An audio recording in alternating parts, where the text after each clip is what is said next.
Okay, so we'll talk about the urinary system, or let's say renal physiology and the anatomy.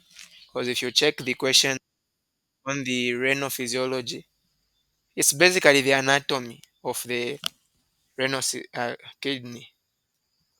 So we'll first about describe a bit the physiology, I mean the gross anatomy or the kidney. We'll also describe the histology of the kidney and then get into the physiology. So already we know that the urinary system has a pair of kidneys, two, one on the left, the other one on the right. You have got a pair of ureters, the urinary bladder, and the urethra.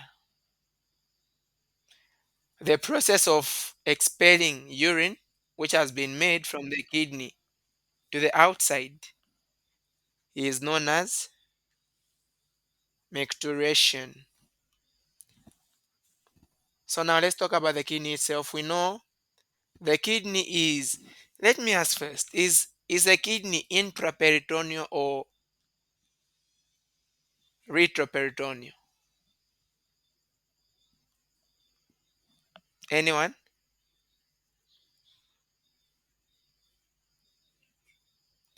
Is the kidney intra, it's what? Okay, so it's not intra. So it has got a it, thank you, doc. It's a retroperitoneal organ. As we can see from this diagram, the right kidney is slightly lower than the left kidney. That is because of the liver that is this side. Another thing that I want us to notice, because we are killing two bears at the same time. This thing is coming in the exam in anatomy and it's also coming in physiology. So as we are doing the physiology, also doing the anatomy for the exam. If you can see, the abdominal aorta is more on the left hand side, while the inferior vena cava is more on the right hand side. So this makes the right renal vein to be shorter, and the right renal artery to be shorter, while the left renal vein and the right renal artery are longer. If you look at the abdominal aorta for the right side, for the right artery, renal artery, we are crossing the midline going to the other side. And then for the inferior vena cava, you can see the left renal vein, we are crossing the midline to go to the left. So those are gross anatomy questions, and you know that that's what they love, the gross anatomy. All right. Something about the kidney is that it is being shaped 7.5 centimeters length, width is 5 centimeters, 2.5 centimeters in thickness. That is just about it. And then it is approximately going to be found between T12, bounded by T12 and L3. So between here, that is where it is going to extend. Now we know that we have got two kidneys and they are not at the same level. So there should be a slight difference between these two guys, but generally T12 and L3. And it should make sense because, like, the artery that supplies the kidneys come from the celiac trunk. The celiac trunk starts somewhere there where the you have got the sorry, the celiac trunk will start somewhere where the T12 is beginning there, somewhere there. So it should be able to just get some sense. I'll not talk about much of the anatomy of the kidney, but then what are some of the functions of the kidney? Control water and electrolyte balance, as we shall see. It will maintain acid base balance, as we shall see. Excrete toxic substances like nitrogen, urea, creatine. It also maintains the blood pressure by the renin, angiotensin, aldosterone mechanism, which we already know. It also does secrete erythropoietin. We know this one is important in the formation of red blood cells. And then also we want to convert vitamin D into its active form, which is calcitro. The kidney is also important. Also in the formation of glucose, that is in gluconeogenesis. On the relation with other structures, this is more on the anatomy part, so I'm going to skip that. But then we can see that for the left kidney, it is, you can see you have got rib number 11. Rib number 11 is on top. But you know that the right kidney is slightly lower than the left one. So the rib number 11 passes on, it doesn't touch the top part of the right kidney because it's much lower. Okay, some coverings of the kidney that we should talk about from inside out. When you start from, like if you've drawn the kidney, just immediately as you are coming from the inside of the kidney, the first covering is fibrous, it's a capsule. The next one is called the perirenal or perinephric fat. And then you are going to have the renal fascia of Gerota. Now, the renal fascia of Gerota is going to have the anterior layer and the posterior layer, which is going to have a different name. The anterior, that is the fascia of Todd, and then the posterior is the fascia of Zokada. After the renal fascia, you have got now the pararenal. Please, this is not perirenal, it's pararenal or paranephric. The other one was perinephric fat. This is paranephric fat. So, capsule, renal, renal fascia of Gerota, and then pararenal. The structure of the kidney, it has got the hilum, it has got the cortex and the medulla. So starting with the cortex, we already know cortex is the outermost portion of the kidney. Now the cortex is going to be made of two things: cortical arches and renal columns of Bettin.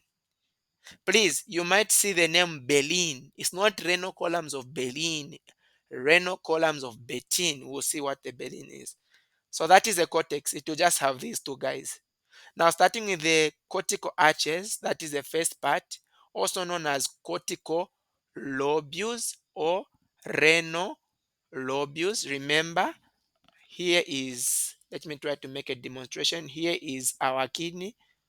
We are supposed to have somewhere here, you are going to have the entry of substances. The outermost part, this region, is what we are calling as the cortex. So this cortex is the one which is going to be made up of these two structures, the renal columns. Now these renal columns, we'll understand them later anyway. So starting with the cortical arches, these are going to form caps or bases of the pyramid. What is really a pyramid? A pyramid is what will make up the medulla. So we're going to have structures like this. These are pyramids. So what will make up the caps, just like on the top of these guys, those are the cortical arches, okay, on the top of these pyramids. So again, the cortical arches or the renal lobules are going to be again divided. You are going to have the medullary rays of Urine, which are called also as pars radiata, and then the cortical labyrinth. I will not concentrate on this portion because it's not more physiology. And then you have got the renal columns of Bettin. Now, these renal columns of Bettin, they dip in the pyramid. So this, you can see this portion here, this part here, that is between the pyramids. That is going to be the renal columns of Bettin. It's part of the cortex, but it goes in the medulla. And that is going to be each pyramid plus a cortical tissue surrounding its base is going to constitute the renal lobe. What are we saying? If you see one of these I've drawn here is a pyramid, and then the cortical tissue, you are going to see things going like that from the base of the pyramid. The top part here is what we call the base of the pyramid. So if you get the entire of this pyramid, a pyramid is something like this with these rays coming out that will form a lobe, not a lobule, a lobe. Now let's talk about the renal medulla. The medulla has got 8 to 12 renal pyramids, which you can also say renal pyramids of Malpighi. 8 to 12. Numbers are important, especially for the upcoming anatomy exam. 8 to 12 renal pyramids form the medulla. So the bases of these pyramids are going to face the cortex as we drew earlier. So you have got these pyramids, something like this. These are the bases because you have got your kidney, which is something like that. Okay.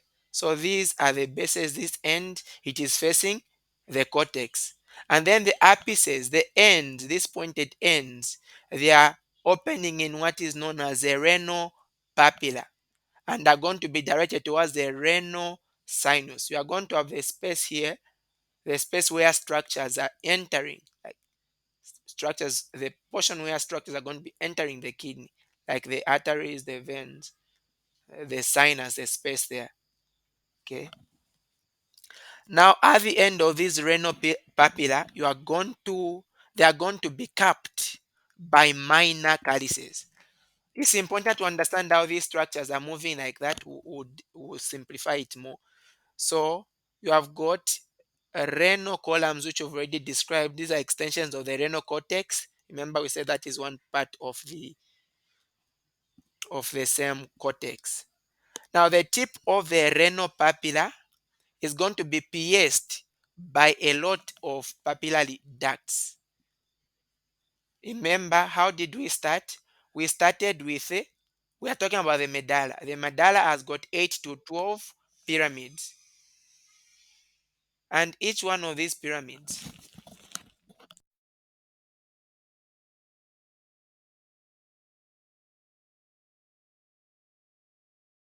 okay, sorry for that. So the medulla has got 8 to 12 pyramids. And then these pyramids, at the end, at the apex, they have got the papilla, these same ducts which are going to be able to open. And then these papillas that we have, what are we calling them? They are called ducts of Berlin. So this will describe how urine is able to move.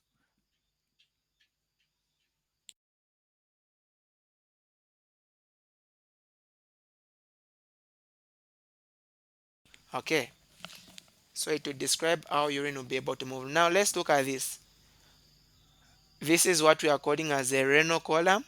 You can see it is the cortex going into the medulla. The medulla is basically renal pyramids, 8 to 12 of them. And then you can see that the renal pyramid at the base here, at the base, that is where we're going to be having the ducts that we are talking about. And then from the renal pyramids, the ducts, we are going to go into the minor calyces, this portion. From the minor calyces, and then we are going to from the major calyces. From the major calyces, we are having the renal pelvis. From the pelvis, we are having the ureter. Ureter goes to the bladder and then to the urethra, and then we are going to expel the contents to the outside. So that is important to understand that flow. Okay. So to describe it more, let me start from here. The renal sinus, I didn't mention it. The renal sinus is just this space here. These spaces which we are able to see there, where these structures are entering the kidney into. So we are going to have several minor calyces. Several minor calyces, a lot of them, they are going to form major calyce. 2 to 3 major calyces, they are going to give us the renal pelvis. So we saw, how did we start? We have got the medulla.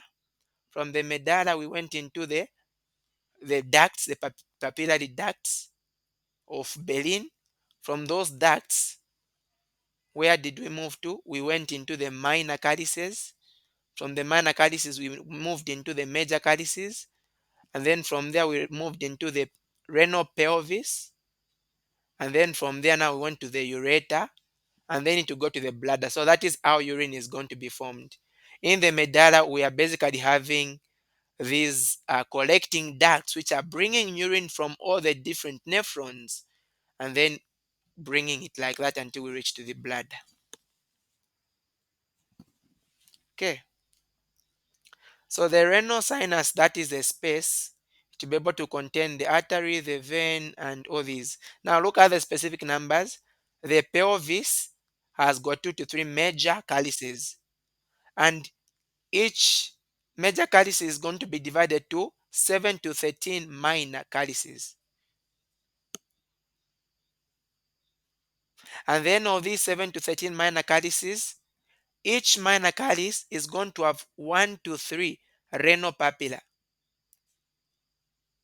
And these renal papilla, we know that they are of the renal pyramids. Those things we are drawing like this. So it is important to understand this for the sake of anatomy. Is this okay as we proceed? So we are perusing real quick so that we reach to our destination. Are we together so far? Okay.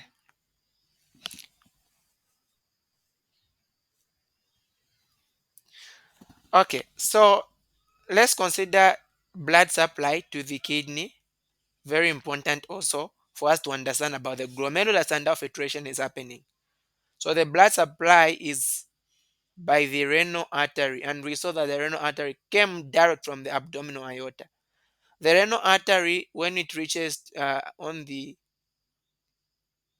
hilum of the kidney, is going to divide into segmental branches. Please understand how they are dividing. Segmental branches. These segmental branches are going to be found now between lobes.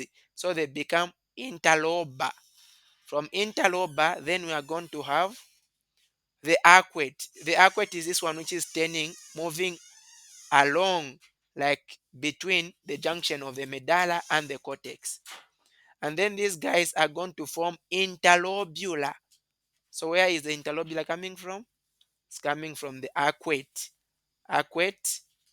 And then now the interlobular is going to give us what we know as the afferent. It goes to the efferent, and then it goes like that. Okay. So I've talked about all those. Just something to maybe understand here. Abdominal aorta will give the renal artery. It comes out at L1 and L2, that junction, for the sake of the anatomy.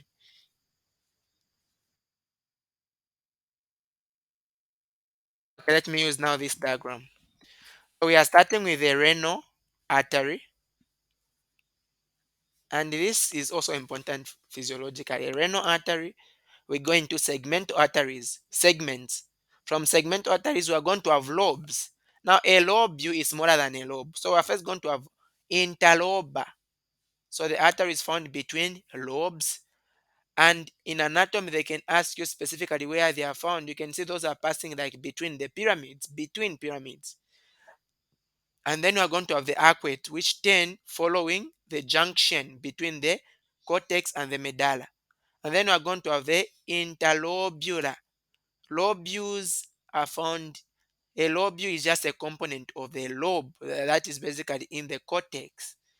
After the interlobular, we are now going to have the afferent. The afferent is the one which supplies the glomerulus. And then we are going to have the glomerulus, and then it will go to the efferent. Now, from the efferent, we are going to have peritubular capillaries, and these are going to be associated with peritubular. These are arteries which run like that. Okay. And then we're going to have the vasa recta. These are the ones which form things like that. So that is how they can split. And then from these either peritubular or vasa recta, we'll start now going to the veins. And the name of the veins will be the same as the names of the arteries. Interlobular first, and then arcuate, and then interlobar, and then segmental, and then it goes back to the renal vein, which drains our content. Okay, so that is that. We'll skip these other things talking about. That's a ureter because I saw a physiology question about it. It's about 25 centimeters long, 3 millimeters in diameter. Physiologically, this is important because I saw those questions. Okay. So what else are we interested in about the ureter? Okay. I think that is it.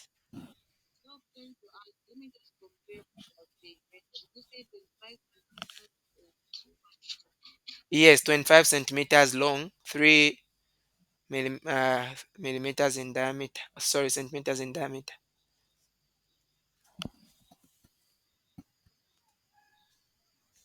3 millimeters in diameter, 25 centimeters long. Okay. Okay, so we can see some other things. Look at the left hand side and on the right hand side. We are forming, yes, please.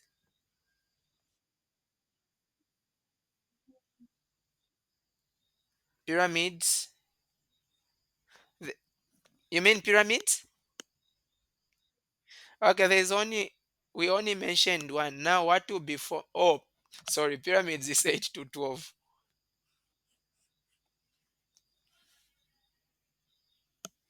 8 to 12 pyramids. Okay, that will form up the medulla. So look at this one.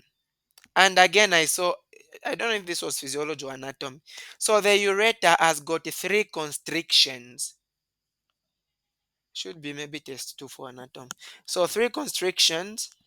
You have got the first constriction on the junction between the ureter and the pelvis. Just on that junction, the ureter is going to be constricted. The second constriction is on the pelvic inlet when the ureter is entering the pelvis. You can see you have got this artery that runs behind. And remember, it is very much important. Relations are very important. We are writing a test, and then they just said they talk about the course and relations of the radial artery, the sciatic nerve. So relations very important. This at You can see that the ureter is passing behind. I mean in front of this is a common iliac which is dividing into the internal iliac and the external. It is passing in front, not behind. So on that junction where it is crossing into the pelvis, there is a second constriction. And then the third constriction is at the entrance to the bladder, just as you are entering the bladder.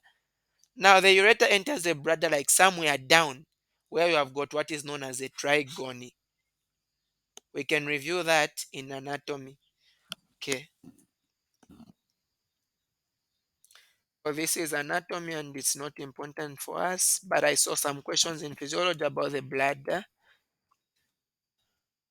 So the apex of the bladder is directed towards the top of the pubic symphysis. So it goes towards the pubic symphysis.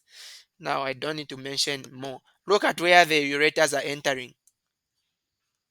It's down, not on top, forming the trigony. And this portion can be differentiated because it is smooth inside, while the rest is going to be uh, not smooth, it's going to be rough. The bladder has got muscles which are called detrusor muscles, which help in the contraction in the this word micturition reflex. Okay, that reflex of removing the urine from the body. Now, capacity of the bladder, mean capacity in adult male is 220. This is mean 220 mils. That is how much urine can or content can be stored. But it can vary between 120 to 320. But that is a mean. Feeling beyond 220 mils is going to cause the desire to, let me use, I'll not use this scientific word, the desire to pee. If you feel the bladder beyond 220 mils, okay, and the bladder is mostly going to be emptied when it has a volume between 250 and 300. When we feel it beyond 500 mils, it can be tolerated, but it is going to start becoming painful. until you can no longer hold it. It will just you just release it like that. So beyond 500 mils, it becomes painful, but you can hold. Mostly between 250 and 300. And then again, you need to know that even after going to pee, you don't remove the entire content of the bladder. Some content I was reading, they were saying 10 to 5 to 10 mils can still remain in the bladder. So don't like remove just everything. So if the bladder is having some pain, it is going to be referred to the lower part of the anterior abdominal wall, the perineum, and the pelvis. These regions, which are supplied by T11 to L2, S2 to this is called the thoracolumbar. Sorry, not this is not thoracolumbar. This is not lumbar. This is thoracic, but this is S2 to S4. So just T11, L2, combination of lumbar and thoracic, and then S2 to S4, because these nerves will be able to go to the bladder, and then these same nerves will go to the anterior abdominal wall and to the perineum. You can't feel pain inside because it is visceral. So you feel pain on the outside where I've got motor function. If your bladder is paining, where is the pain going to be felt? The lower portion of the abdomen, anterior abdominal wall, the perineum. For guys, also the pain is there. Arterial supply, I'm going to skip that for physiology sake. Okay, parasympathetic supply, this is important for the physiology. Now, parasympathetic, we know it is rest and digest. Parasympathetic is responsible for the peeing. Sympathetics inhibits, it stops the peeing. Look at this. Sympathetic is fight or flight. You can't be peeing while you are running. That is why the sympathetics is going to do what? It's going to inhibit the detrusor muscles, which are responsible for that process. You also have the pudendal nerve, S2 to S4. Femoral nerve is also S2 to S4. So pudendal nerve is also going to act on the external, supplies the external sphincters, which is voluntary. Now, for anatomy's sake, anatomy, I've seen questions where they've been specific. Name the somatic supply to the bladder. Somatic is a pudendal. So the external urethra sphincter is voluntary. You control it, or if you want, you can open it. But autonomic, parasympathetics is coming from S2 to S4. And then sympathetic is coming to from T11 to L2 for the sake of that anatomy exam. Let's know this. Okay. So we can see how the supply is going. The somatic here by the pudendal S2 to S4 is going on the external urethral sphincter here. And then the sympathetics is going by the hypogastric nerve. You can see the hypogastric nerve has got efferent fibers and afferent fibers, both of them. And the parasympathetics also has that. Now the sympathetics mostly is going to act on the vessels to cause some action there. What really controls the contraction of the bladder is the parasympathetics, because sympathetics is inhibitory. Just the urethra, just something I want to mention is that it is 4 to 5 centimeters long in women. It is going to be much longer in males. Didn't even include the okay, the number is here. 18 to 20 centimeters in males. Just 4 to 5. There is a hand. Doc, is that a hand? Please, if it is, you can go on. All right. Okay.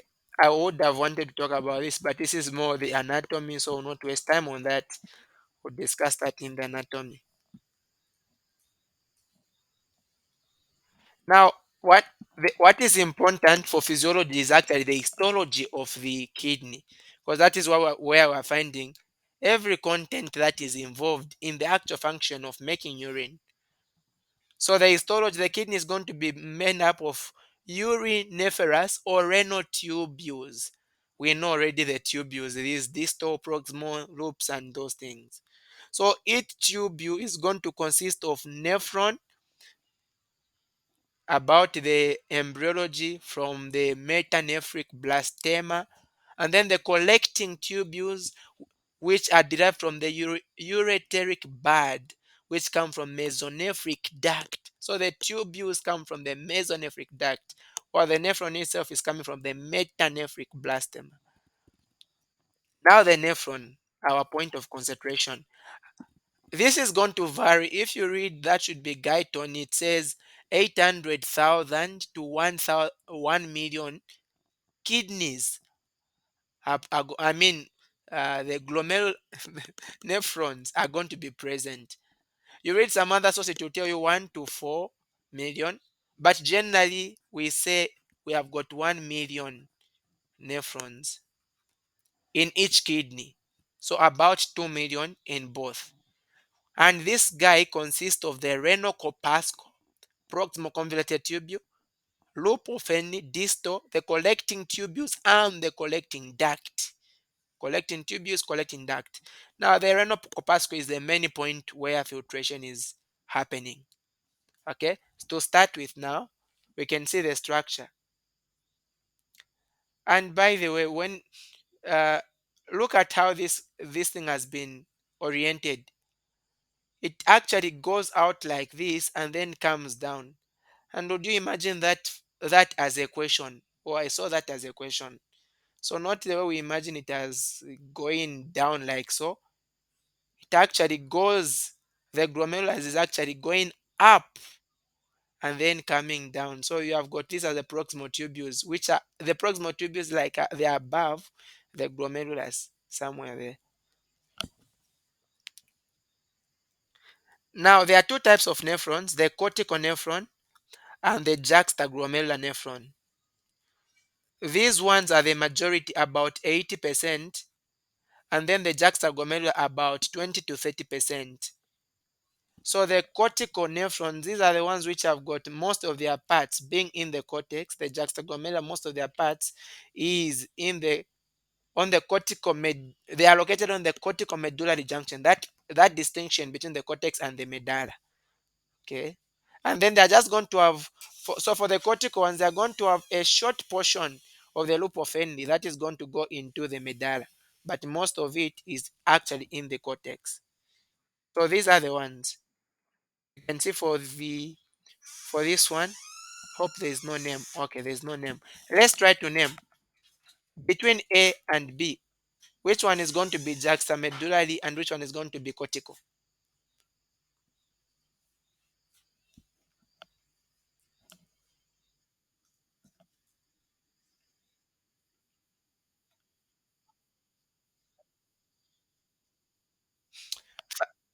Okay, thank you very much. So A is the cortical. You can see the major part is in the cortex.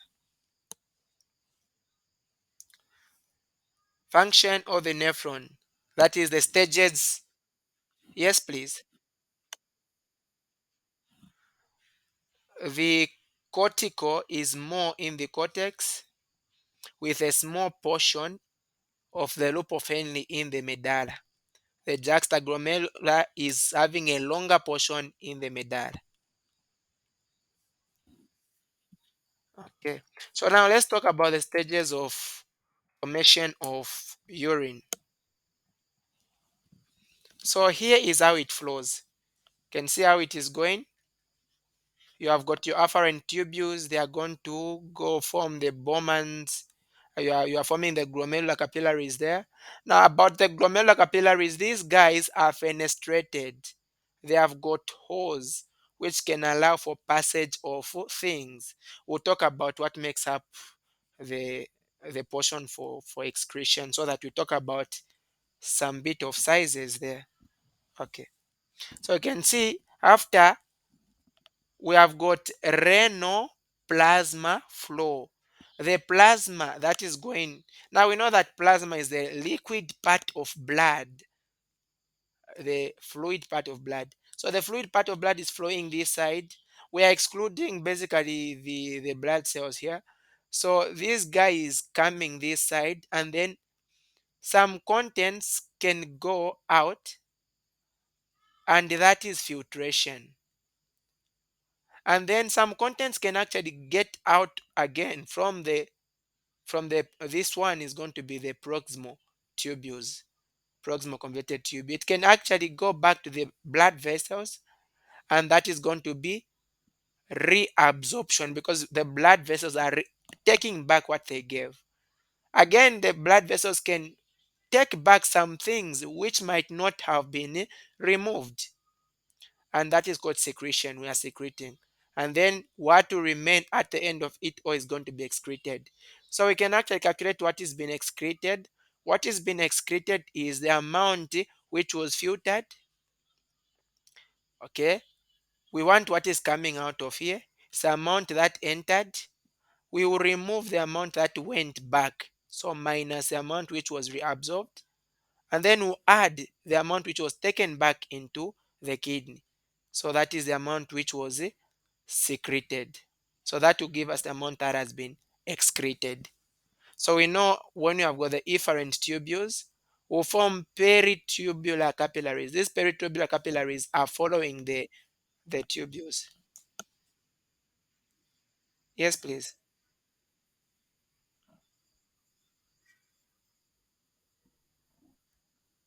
Hmm.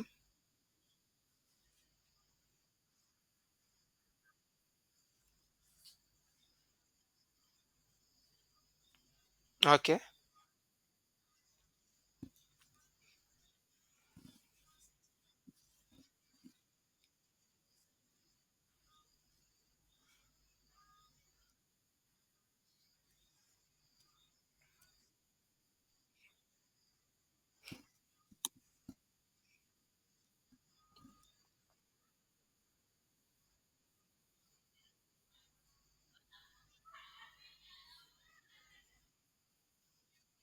Okay.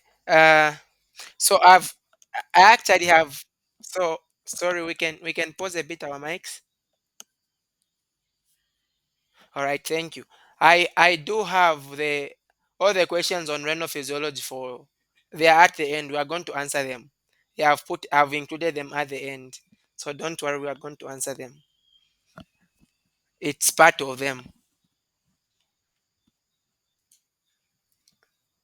So now let's talk about the specific portions of the kidney. So starting with the renal corpuscle, also called the Malpighian corpuscle. Look at what we have here. This is basically the renal corpuscle. Now, what will be the components of the renal corpuscle? The renal corpuscle is responsible for filtration of blood. Okay, that is the glomerular filtration. It is in the cortex, in the cortex, and the goodness is anatomy will be as easy as this. They can just mention that, but there's just too much to know such that we neglect some things. Okay, it measures 200 micrometers in diameter. That's the renal corpuscle where filtration is happening, about 200 micrometers. So what are the components now of the renal corpuscle? We have got the Bowman's capsule and the glomerulus. We've already seen those two structures, the Bowman's capsule and the glomerulus. The glomerulus are the blood vessels here, and then the Bowman's capsule, sorry, the renal corpuscle having the glomerulus. Oh, that is actually, I've mentioned the right statement. Okay, the blood vessels and also the Bowman's capsule. This thing which is holding our blood vessels. Okay, so there's going to be a space between the parietal and visceral layer, and that will be called. Now, if I say parietal and visceral layer, that might not even make sense. So first we need to mention about this. When we are talking about the components of this same, uh, what am I even mentioning? Of this same renal corpuscle. Remember, we have got blood which is coming in. So this blood has got epithelial cells, and those epithelial cells we call them as the endothelium. So that is going to be the first component. We have got the endothelium. Now this endothelium is going to lie on a basement membrane. So that will be the second component, the basement membrane or the endothelium. And then after then, now we are going to have the basement membrane of other cells. Now we are going to have, remember this was the blood, the blood vessel, and then we are going to have the glomerulus, the Bowman's capsule, I mean.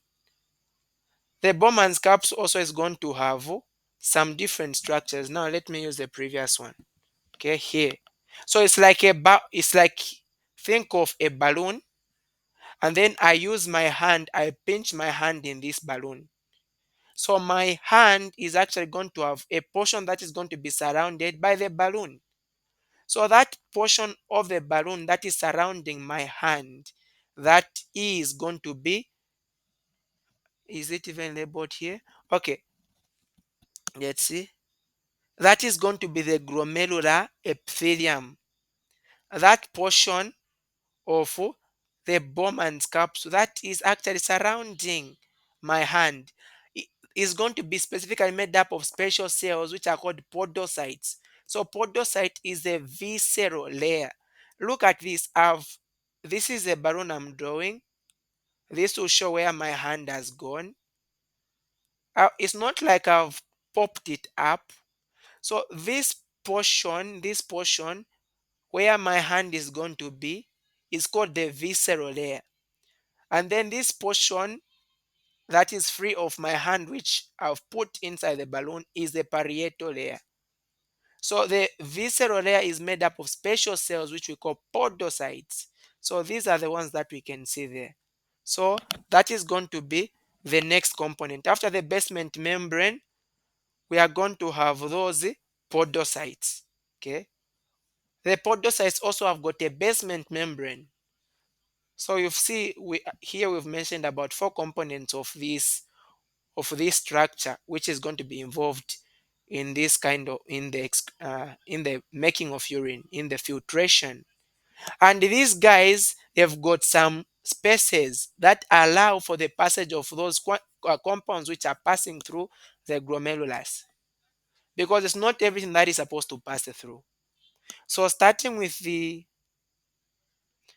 let's start with, what can we start with here?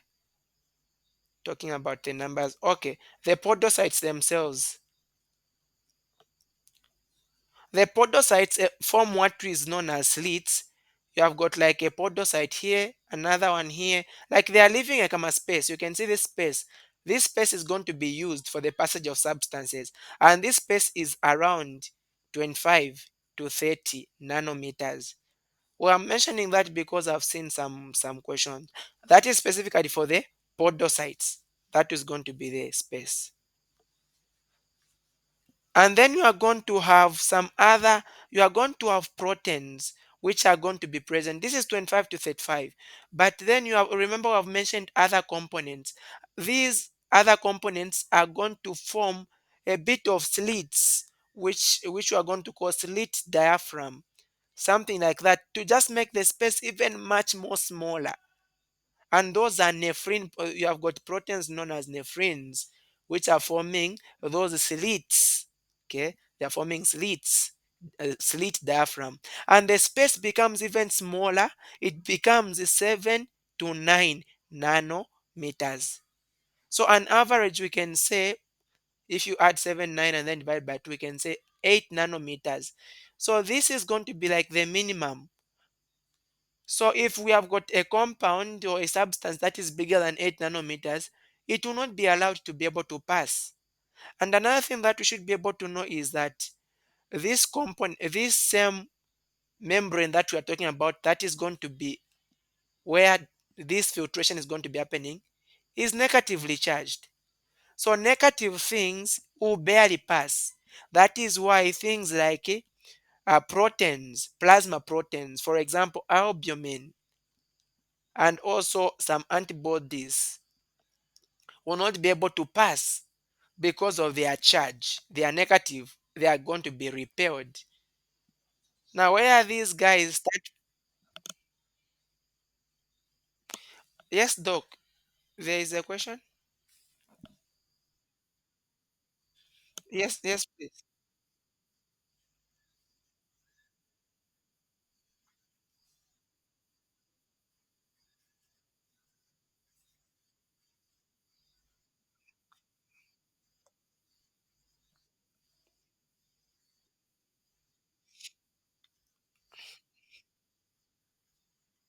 Okay, so podocytes are going to have slits. They are going to leave.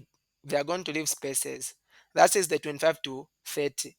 Now you've got other proteins just on the same. Remember, we have talked about the components of the what uh, of the renal corpuscle. You are going to have proteins called nephrins.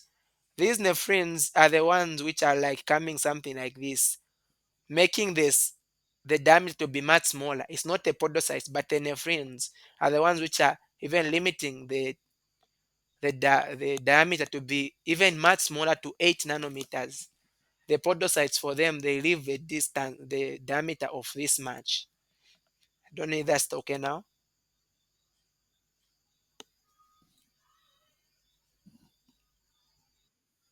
Okay. So we were saying that negative things are going to be repelled because of their charge. Now, it's not all negative things that are going to be repelled. If something is negative but it is smaller than 8 nanometers, it can still pass. But if you're comparing, like, let's say chlorine and let's say sodium, I'm just imagining, let's say they were of the same size, but because they have got opposite charges, sodium will pass faster.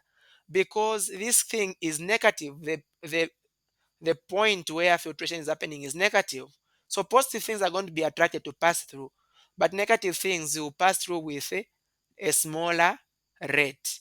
That is because of their charge. Okay. Okay, so basically that is that. Now the distance between the parietal and the visceral layer is called the space between the parietal and the visceral layer is called the Bowman's or the urinary or the capsular space. Yes, doc, I've seen a hand. Or maybe it was a mistake. Hope we can see this space here.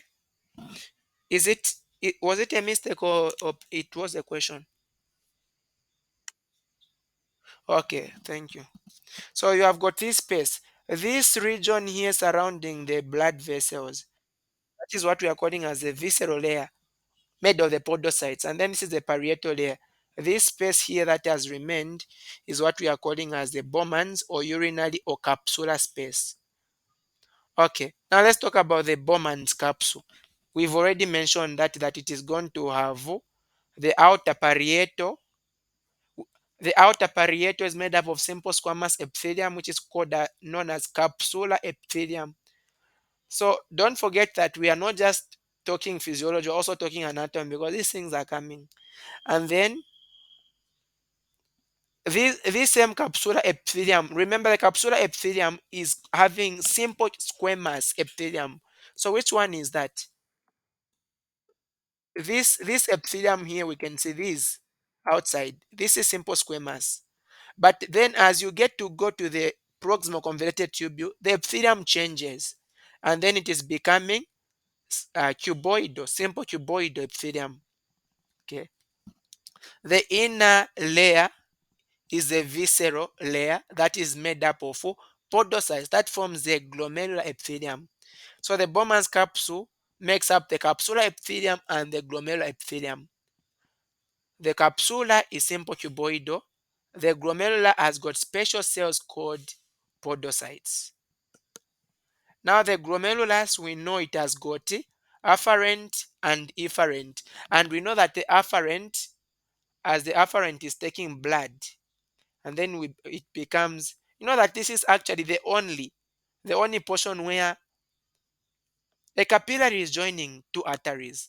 These are actually arterioles because normally a capillary is supposed to join a vein and an artery. This is one of the rare ones in the body.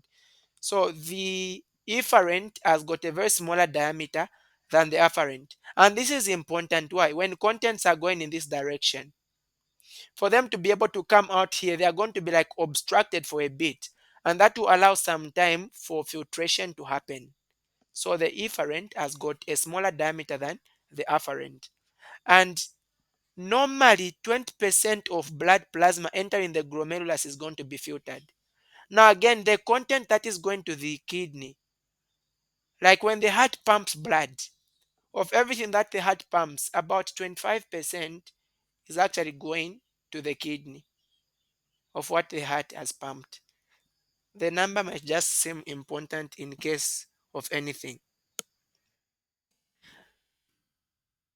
So the capillary network is going to be supported by mesangial cells. Important, also take note, mesangial cells.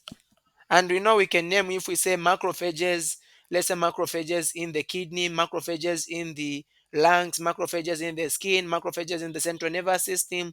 They've got those special names. And here we have got the mesangial cells. Mesangial cells, we need to know something about them because I saw actually they can ask interesting questions. Mesangial cells are stellate, like they look as though it's a star. And they are contractile. This is physiology, and this will see them somewhere.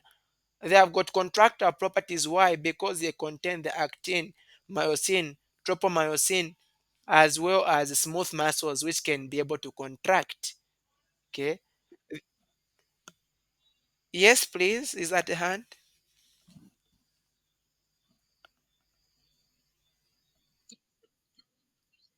Yes, please.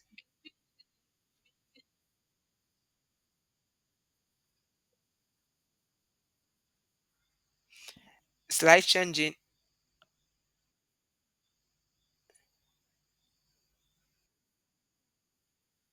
Okay. All right. Doc Adam, was that a hand? Okay. So there is a question here. Let's see if we can get to tackle that.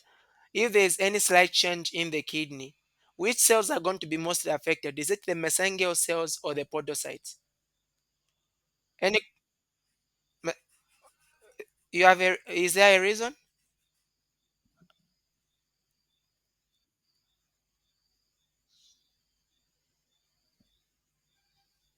Doc?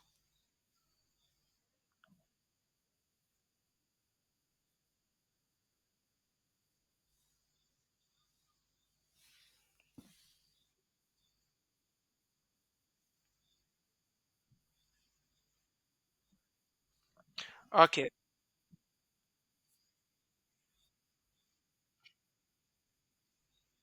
okay. Thank you. Hope that is okay, and we'll go by that as a gospel truth. Another thing that we can give, look at this, the mesangial cells are, are cells that are involved not just in contraction, they are the ones which are offering the, where is that? Support. They are supporting. Specifically, the podocytes are going to be involved in the filtration. But these guys are involved in support. There are actually a lot more functions that the messenger cells are going to be able to do. So we would say they are, yeah, mostly likely to be affected like that. So messenger cells would be difficult to distinguish in routine testing from podocytes. I decided to include this because I saw a question. Messenger cells and podocytes might not be distinguished, okay, when you are doing the histological test, but often the mesangial cells are going to be darker than the podocytes for the sake of this course anatomy. Okay, so again, some other function on the mesangial cells, they and their surrounding matrix is going to comprise what is called the mesangium, and this is going to fill up the spaces between capillaries, those spaces which do not have podocytes in the capillaries. And what will be the functions of these guys? Physical support of the capillaries, adjusted contraction in response to blood pressure. So if there's any change in blood pressure, these guys will be able to contract, and that will be able to help to maintain an optimal filtration rate. Because if there's a change in blood pressure, we know that it is going to affect glomerular filtration rate. We'll talk about that. So these guys can contract in order to regulate that. And then there's also phagocytosis. Remember, these guys are macrophages specific to the kidney. Okay, so these are going to be involved in also phagocytosis. And then they can secrete a lot of cytokines, prostaglandins, and other factors which are involved in immune defense because they are basically immune cells. And then the podocytes themselves, they are going to have primary processes which look like octopus. I don't know if I can say legs. And then they're going to have also short secondary processes, which are known as pedicels. The elongated gap between these, you are going to find a space that is about 20 nanometers. We already mentioned that. And these are called the filtration slits or slit pores. The cell bodies of the podocytes and their primary processes do not touch the glomerular basement membrane. And you can see I've highlighted that thing. That is, it might be important for something. So the cell bodies of the podocytes and their primary processes will not be able to touch the glomerular basement membrane.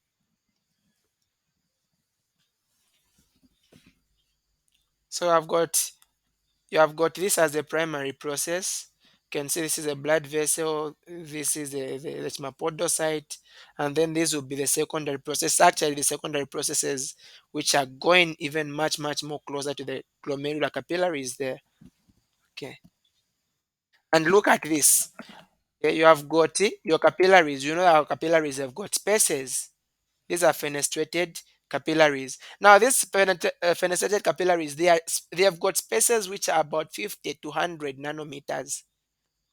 And then the podocytes, their spaces are about 25 to 30 nanometers. And then you are going to have nephrons, which are going to form their spaces 7 to 9. So the minimum is 7 to 9.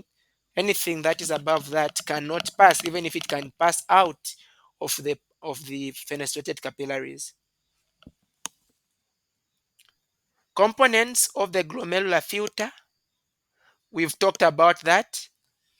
Fenestrated endothelium, we have got the glomerular basement membrane, and this one prevents the passage of particles that are greater than 10 nanometers. Now, this one, they've just made it even bigger. It's actually supposed to be like 8. Anyway, it depends with the source of information. So we'll take it 8 for the sake of physiology. Apart from the glomerular basement membrane, also have filtration slits from the podocytes that we know. So this diagram is just representing what we have just talked about. Okay.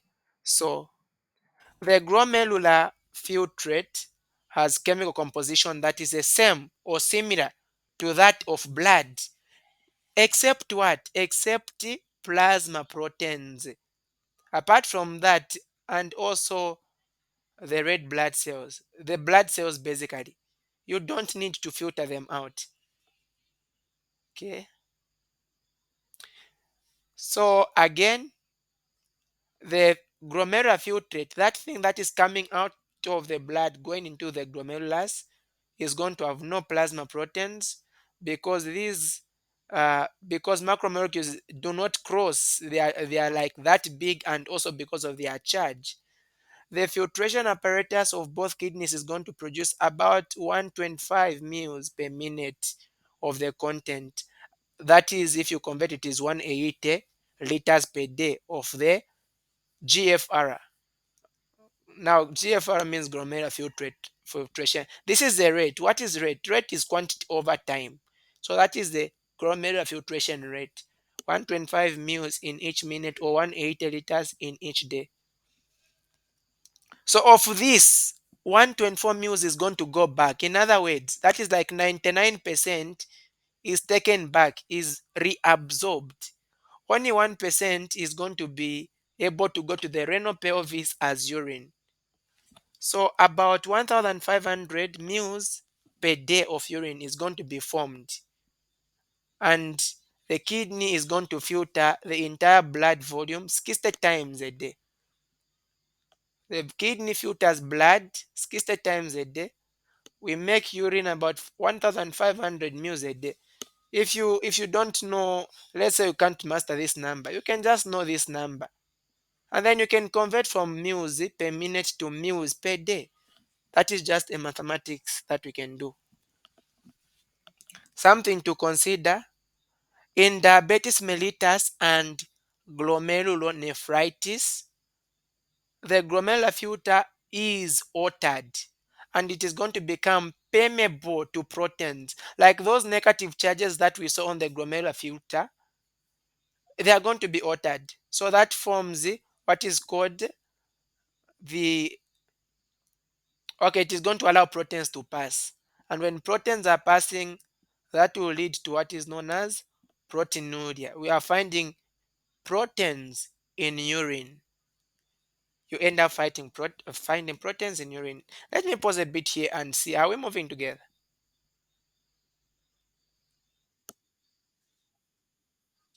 Okay, now there is something called nephritic syndrome and nephrotic syndrome.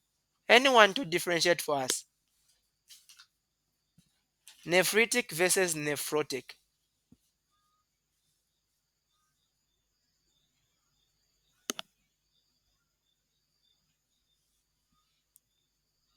Anyone?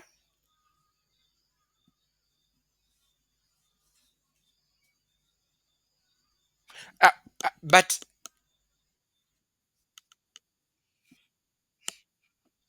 sure.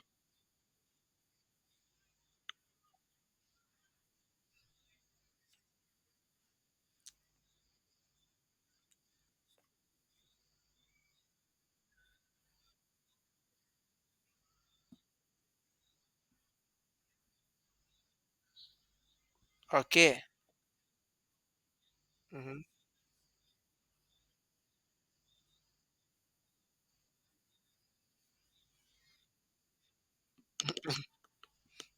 Okay, thank you. So nephritic, when you start finding red blood cells in urine, that is nephritic syndrome. When you start finding proteins in urine, that is nephrotic. Think of protein has got an oxygen, and then nephrotic has got oxygen. So nephrotic syndrome, you have got proteins being found in urine, and that will be known as proteinuria. And then nephritic syndrome, you have got red blood cells, which you are not supposed to find in urine, but now you are finding them there. Let's now discuss now the physiology of each one of these components, starting from the PCT up to the time we expel our urine, and then we answer questions. Okay. Now, something that I didn't mention on the glomerular filtrate. Almost, I think I've already mentioned that. I just wanted to overemphasize. Everything is going to be filtered from blood, except two things. What are those two things mostly that we are not filtering? The most important ones. Anyone?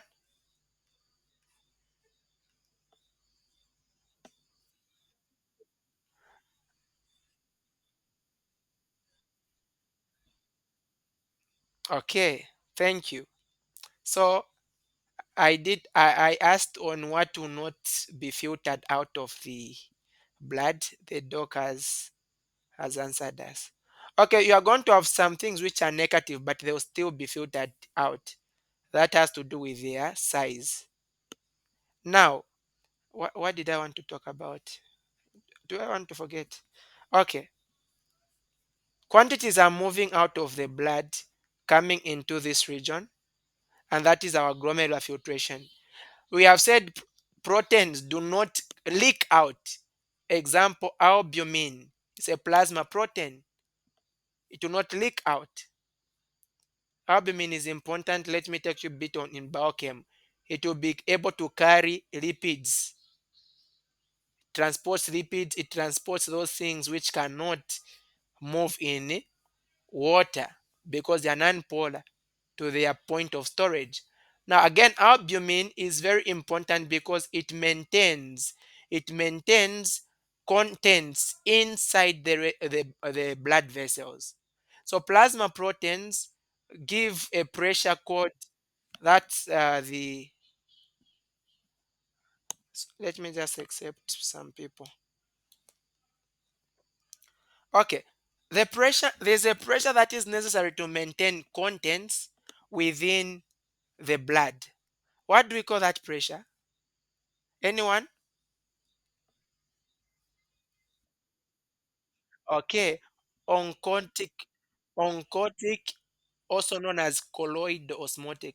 So this pressure is necessary for maintaining things inside the blood. So then, if you don't have plasma proteins, let's say plasma proteins were filtered. Plasma proteins are the ones responsible for oncotic pressure. What does this mean? This will mean that you not have a lot of fluid in blood. So a lot of fluid will actually be will be filtered. So that is important. Like I just said that is important. Okay. So the proximal convoluted tubules, these are they are made of simple cuboid epithelium. We saw the glomerular at the different epithelium. I think I saw a question again. I don't know if it's anatomy or physiology. So at the tubular pore or the renal corpuscle, it is continuous with a simple squamous epithelium. At the tubular pore, we mean at that pore where like you are diverting from from this component, the glomerulus, to the proximal convoluted tube is going to be continuous with a simple squamous epithelium. So these guys are going to be responsible for reabsorption and secretion. Reabsorption is taking things back into blood. Secretion is taking things away from blood. So approximately 75% of water and electrolytes are going to be taken, okay, by selective reabsorption. This is selective because it's not everything that entered the glomerulus that is going to again leave the blood. I mean, that is going to leave the proximal convoluted tubule. That's why we are saying this is a selective reabsorption process. But then we need to know that, oh, you can see I've even highlighted that in red. All organic nutrients are going to be reabsorbed. That includes glucose, amino acids, vitamins, and other nutrients. They are going to be reabsorbed. Okay.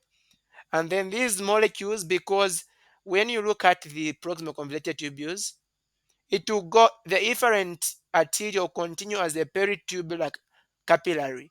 So these contents are going to be able to go into the peritubular capillaries, which follow the proximal convoluted tubules. And please, this you can see also highlighted here in red. Certain metabolites, things which are formed from body processes, dyes, especially drugs, they are going to be excreted. Okay, they are going to be excreted. Let's say you have got things which remain like in the blood. So they are going to be taken back into, not taken back, but they'll be removed from the blood, taken into the proximal convoluted tubule. So let's say they ask you a question to say you've drank your Panadol. Where is the Panadol going to be secreted so that it gets pushed out of the body? That is going to be in the proximal convoluted tubule. One thing to know about it is that it is longer than the distal and it will form the bulk of the cortex. Its lumen has got microvilli. Because of the microvilli, it shows a brush border. I've included this specifically because I saw those questions in anatomy. Every time you have got microvilli, whether it is in the GIT or whatsoever, you are going to see the brush border appearance on staining.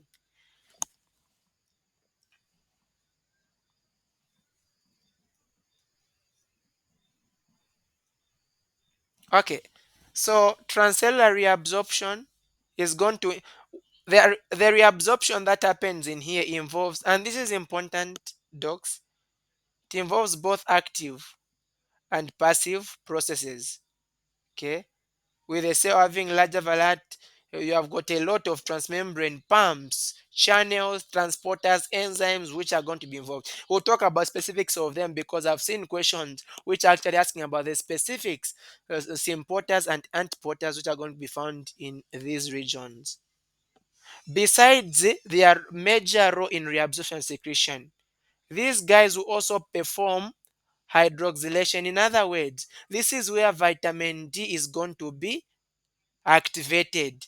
Another important thing is that the production of erythropoietin. We know erythropoietin is produced by the kidney, but where? PCT, proximal convoluted tubules. Specific. So see how important these guys are. The cells of the PCT are going to have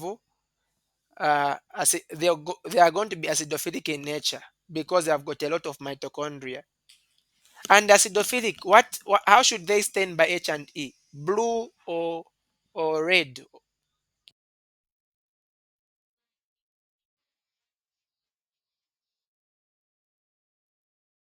All right, thank you. So they're going to stain red.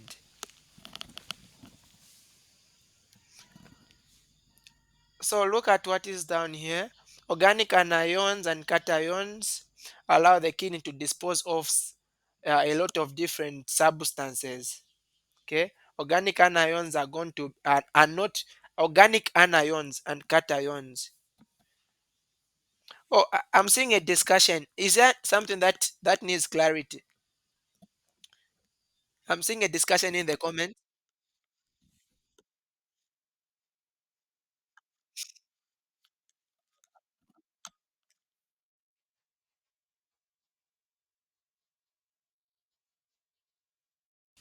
Oh, okay.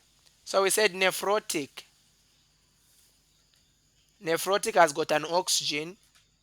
It is where proteins are found in blood. Nephritic is where red blood cells are found in blood. Okay, so we are saying organic anions and cations not filtered in the renal corpuscle because of their polyanions. That is, they have got a lot of negative charges, may be released.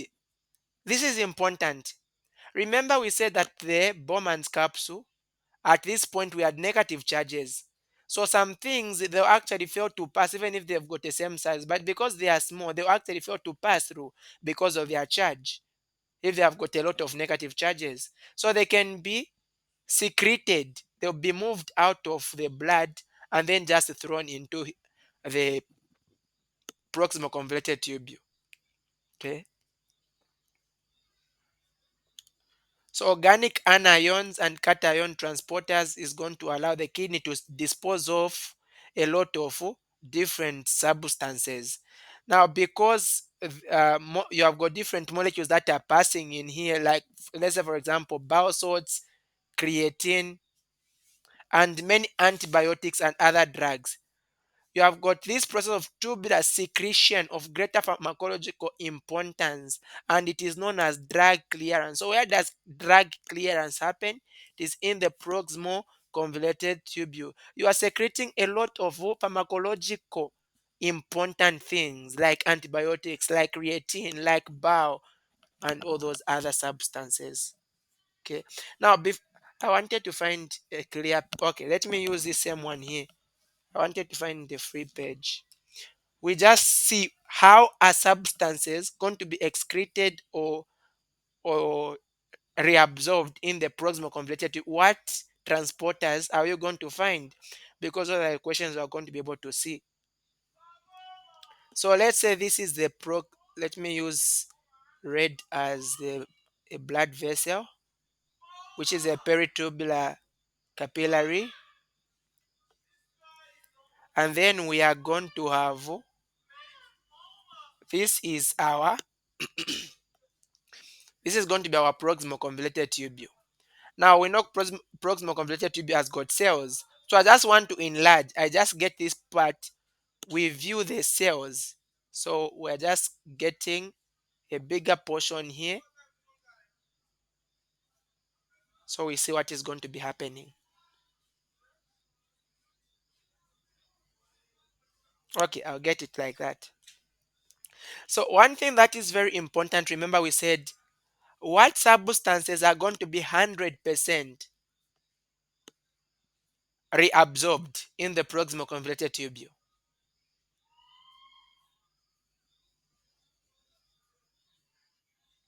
Glucose, mhm,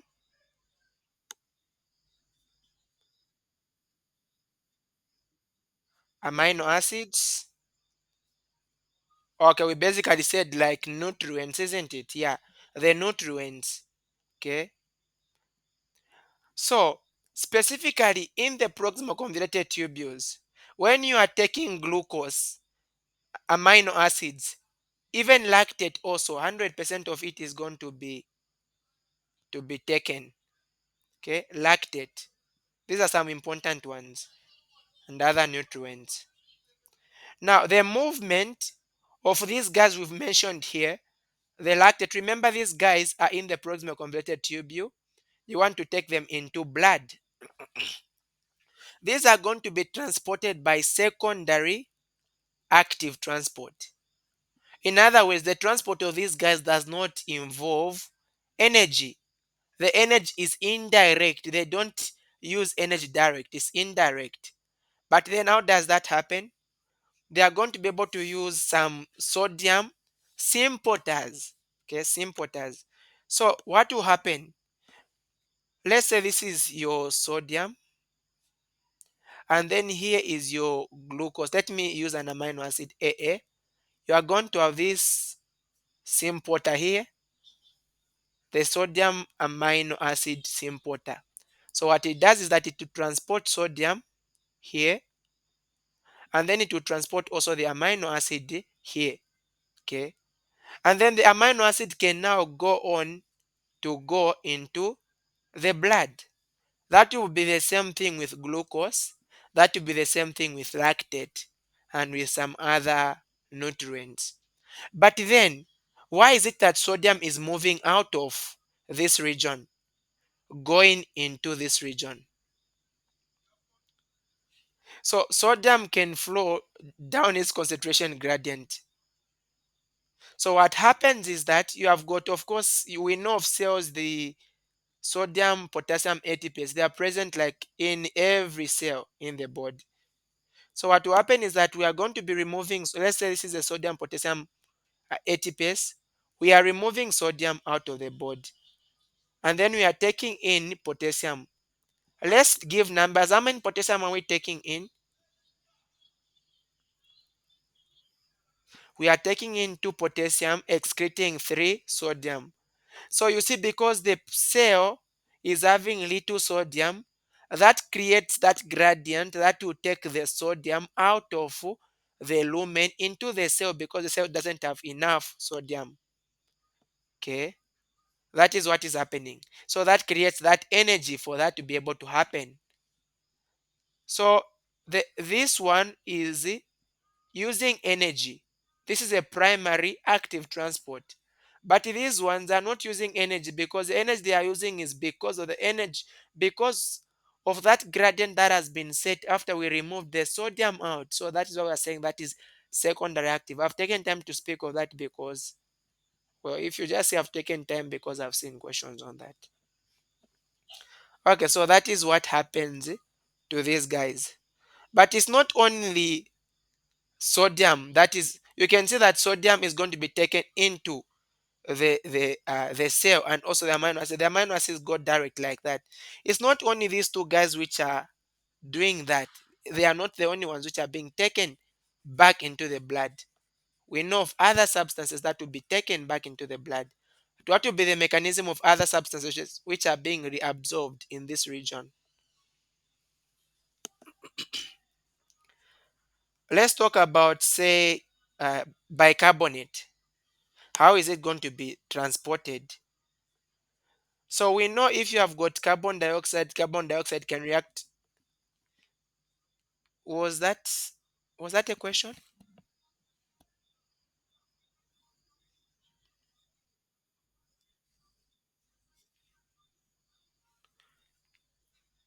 Yes, please. I've not gotten you well. You want to talk about or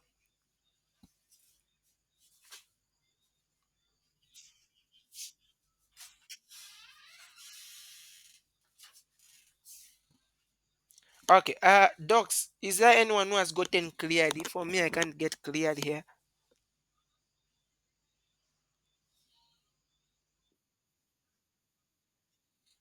Okay, all right, thank you. Okay, so we have got we can have our bicarbonate also being taken back into the blood. But then how is it going to happen? Let's say we have got the bicarb here. The bicarbonate is going to be able to be, firstly, what is going to happen is that you have got your bicarbonate. We know that the bicarbonate can react with oxygen. Okay, let me describe also the opposite direction. Which one should I even start with? Now, this will depend with whether you have got too much acid or you have got too much base. So let's say you have got little acid in the blood vessels. It means you should be able to take in acid. If you can't take in acid, you should be able to remove base. If you have got a lot of base inside the blood vessel, the opposite should happen. And that is how you get to cater for that will be called as what? Compensation. Compensation, renal compensation that is happening here. We'll discuss a bit about it. Now let me just mention this. When I've got the bicarbonate in the lumen and then I want to take it into the blood. Let's say I have got a lot of carbon dioxide in the blood vessels. We have got our cell here. We know carbon dioxide increase in blood vessels means we might develop acidosis. Okay, acidosis. That is because this carbon dioxide is able to move into the cell, diffusing. Carbon dioxide is going to be able to react with what? With water to form carbonic acid. Carbonic acid again is going to be able to break into hydrogen and the bicarbonate. So this is what we have at the end inside the cell here, hydrogen ions and bicarbonate ions. So depending with the condition, this hydrogen, if let's say someone had acidosis, the hydrogen can be excreted. Now, hydrogen is mostly excreted as a titratable acid. So what will happen is that this hydrogen can react with ammonia and that is going to produce ammonium. The ammonium is going to be now excreted. Okay, it will now be taken like that. How about the bicarbonate here? At least the bicarbonate has remained. Now, another thing is that the bicarbonate can be taken back. The bicarbonate can go. Remember, we had acidosis, so the bicarbonate can go back here, and that will still get to restore the condition that we had earlier of having acidosis. If we add more bicarbonate, it means we are making the blood basic. So that is what is happening. Okay, generally that is that. We can also take the sodium in the proximal convoluted tubule. Now, mostly when sodium is moving, also water is going to move. It is equal, and that is about 65% of water and sodium is going to be reabsorbed here. But for the bicarbonate, the bicarbonate that is going to be reabsorbed is going to be about 90%. I just saw that numbers are important, so these guys can show up. In the proximal convoluted tubule, 65% of sodium and water is reabsorbed. In the loop of Henle, this guy is going to have four different components. You have got a short, thick segment that is descending. The thick segment is short. is descending, and then you are going to have the thin descending, and then you are going to have the thin ascending, and then you are going to have the thick ascending, like that. And each one of these components is going to have its own importance when it comes to this process. But the thin segment of the loop of Henle is made up of simple squamous. That's the thin. And so is permeable to water and sodium. Thick segments have got cuboid epithelium and they are not permeable to water. So they are impermeable to water. Okay.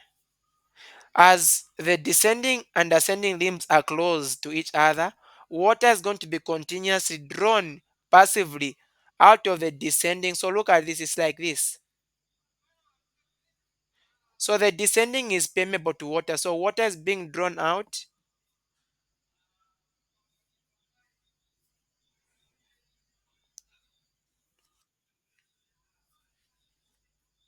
Okay, there is a question. Bicarbonate is going to be moved by what? So the bicarbonates, mostly these ones are going to be exchanged using the chloride. The chloride. So it's a bicarbonate chloride antipode. The chloride is going in the opposite direction. The bicarbonate is moving in the opposite direction. Antipode. Okay. So water is moving out of the descending, but sodium is not, because the descending limb is not permeable to sodium. It is not permeable to electrolytes, but it's permeable to water. So meaning that the sodium is still remaining. A condition where you are removing water but electrolytes are remaining increases concentration.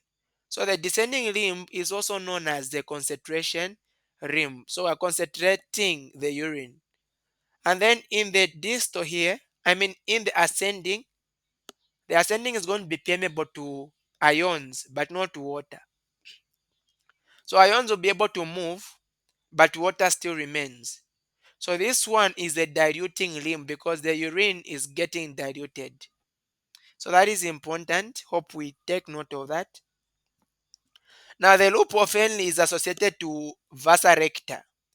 We saw that the proximal convoluted tubule, the tubules, the proximal, that should also include the distal, associated with the peritubular capillaries. There is something called the countercurrent multiplier. Now we have got the countercurrent multiplier and the countercurrent exchanger. This thing is important because it is the one which is responsible for what is happening, for that exchange to be able to happen. So the main function of the loop of N is to generate an increasing osmotic gradient in the interstitium. Please, this is interstitium. I know it took me some bit of time for me to understand the countercurrent multiplier. So please, if you are not good with it, this is the time for you to get to understand it. Okay. So what will happen is that we are creating hypertonic environment in the interstitium, and that hypertonic environment is increasing as you get to go down.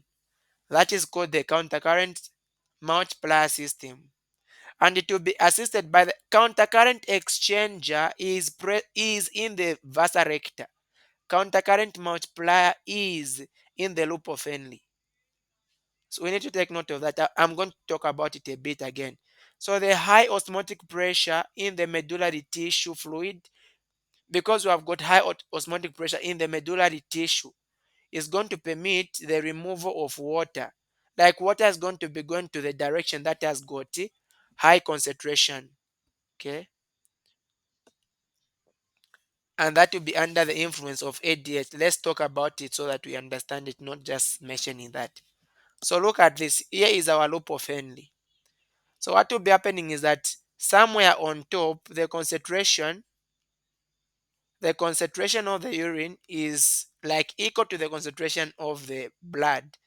It's around 300 milliosmoles. Now, as you go down, uh, water is moving out of the descending limb. It's going in the interstitium. But then what is creating what is called the countercurrent exchanger we'll look at this portion, the ascending portion of the loop of Henle. So remember, for the ascending portion, what did we say? We said that ions are able to flow out. So ions, specifically positive charges mostly, are flowing out. Positive charges are flowing out. So that will make the interstitium to be more positive. So there is a lot of positivity in the interstitium, a lot of positivity, a lot of positivity. So this is going to actually increase starting from the upper portion of the interstitium. You are going to have 300 milliosmoles. As you go down, you have 700. You reach somewhere 900, and the maximum at the bottom is going to be 1200 milliosmoles. So because of that, now let me write it like this so that it becomes much clearer. So remember, we have got somewhere 300 here. Can I just write it close this side? 300, 700, 900, 1200. What is creating this is the movement of ions from this side. Now, water will be attracted to where you have got a higher concentration. Remember, that's how water behaves. It moves from lower concentration to it moves to a region of higher concentration. I don't mean higher concentration of water. I mean higher osmolarity. Higher osmolarity means you have got little water molecules. So basically, water is flowing from a region where it is more to a region where it is high. I mean, from a region where it is more to a region where it is low. And if you have got a high concentration, it means you have got little water. So water will be moving like this. So this concentration that has been generated here,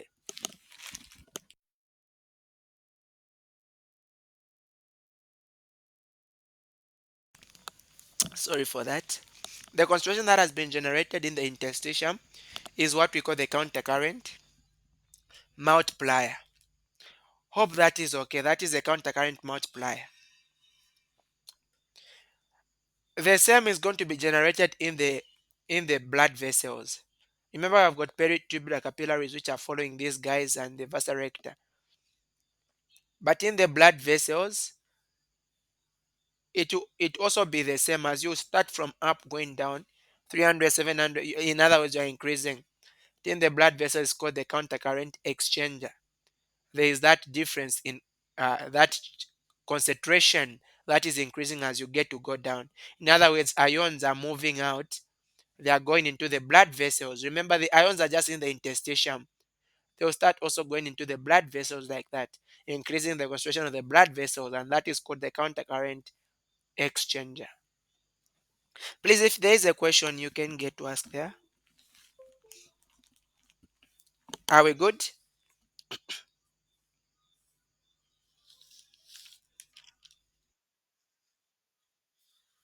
Okay. There is something which is called the parathyroid hormone. Parathyroid hormone, PTH.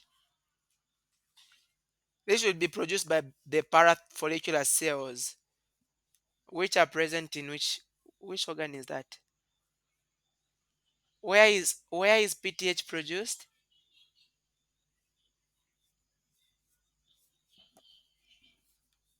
Pardon?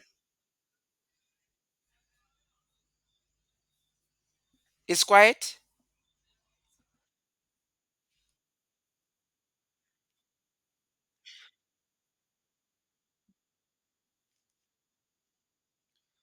Okay. So, sorry, give me a moment.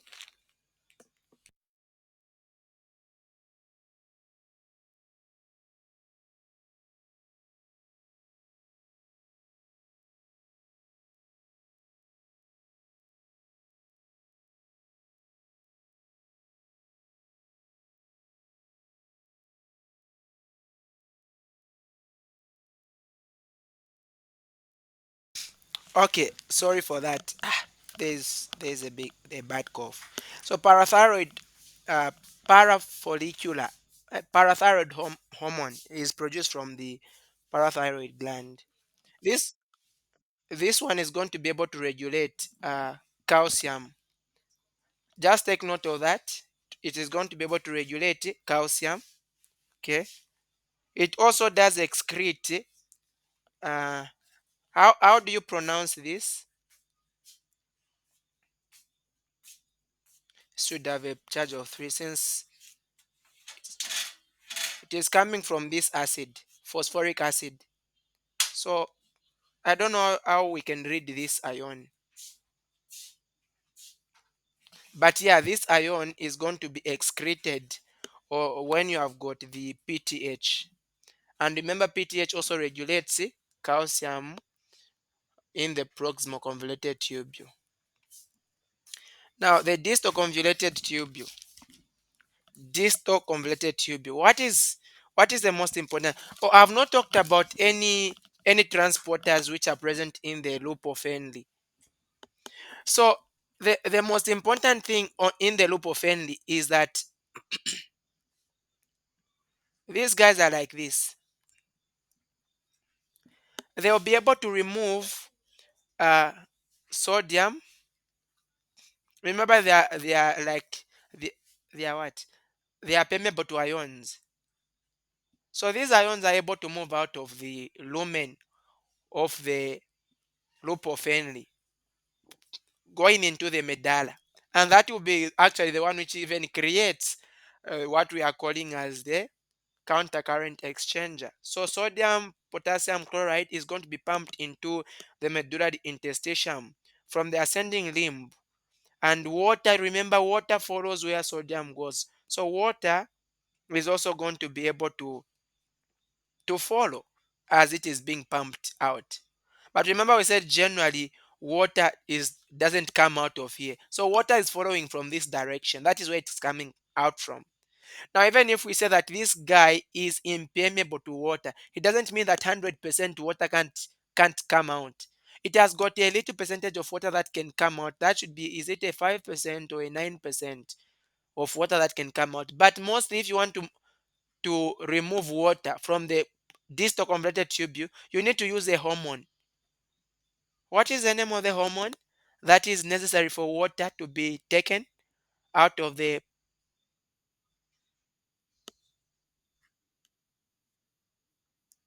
ADH? In case you go in an exam and then you don't find ADH, what should you find if they don't show ADH?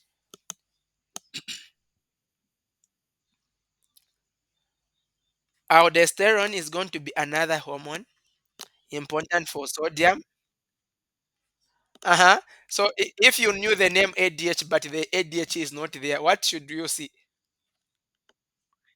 Yes, vasopressin. So that is the other name. This guy will be able to act on these guys, not really on the loop of Henle, but on the distal portion, the distal convoluted tubules and the collecting ducts, to cause some water to be able to come out.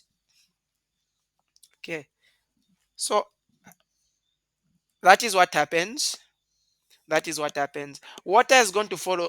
Uh, uh, let's hope I've not mentioned that the loop of Henle is impermeable to water. I hope I mentioned that it is the distal convoluted tubule which is impermeable. But mostly, yeah, this portion that ascends is impermeable to water. You have got some bit of water that has moved. I think I've already mentioned that you have got some bit of water that moves, but generally the ascending limb is going to be impermeable to water. Let's talk about the distal convoluted tubule. Between the proximal and the distal convoluted tubule, which one is longer than the other one?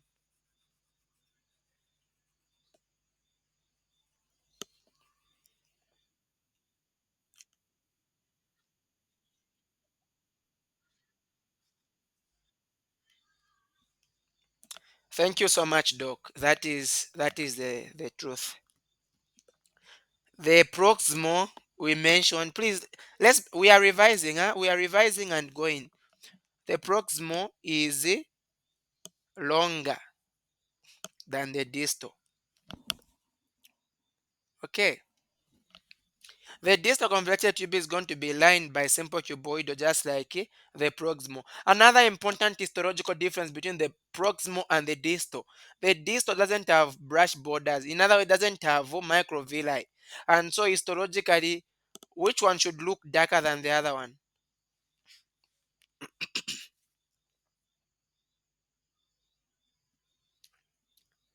It's quiet. Okay.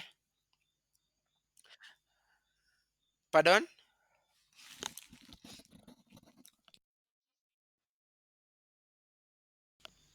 All right. We can revise some histology. So this guy is found in the cortex. What was found in the medulla was the loop of Henle. So cells of the distal convoluted tubules have got fewer mitochondria, making them less acidophilic. If they are less acidophilic, meaning that they are going to be a bit of basophilic, and you know basophilic means darker, blue. Okay, so these guys are going to be a bit of darker. Okay, so the you are going to have some reabsorption happening in this tubule. The resorptive activity is going to be directly coupled with the secretion of hydrogen or potassium ions. This is important. Hydrogen or potassium ions. One hydrogen or one potassium is going to be secreted for every sodium that has been reabsorbed. Remember, reabsorbed. What do we mean by reabsorbed? We are taking the sodium out of the lumen of these distal convoluted tubules into blood. But as we are doing that, we should be able to bring either hydrogen. If we are not taking hydrogen, then we should be taking potassium. So after mentioning that, what channels should we find in the distal convoluted tubules? It's already here.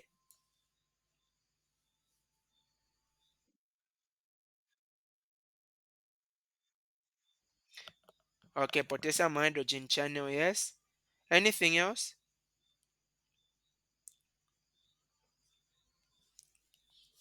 Okay. So distal convoluted tubules are going to be divided into the area, just like the proximal one also. You have got the area proximal convoluted tubule and the late. So you have got the late, the early, the late, the early, just like that for these tubules. Okay, we have got a diagram here. So the portion that is more near to the distal end of the loop of Henle is the early proximal tubule. And then the one which is further away is the distal tubule. Now, for the early distal tubule, this side, like the early distal convoluted tubule, this one is going to be able to is going to be responsible for sodium reabsorption. So sodium is going to be taken back and around. Remember, in the proximal convoluted tubule, what percentage of sodium was taken back into the blood?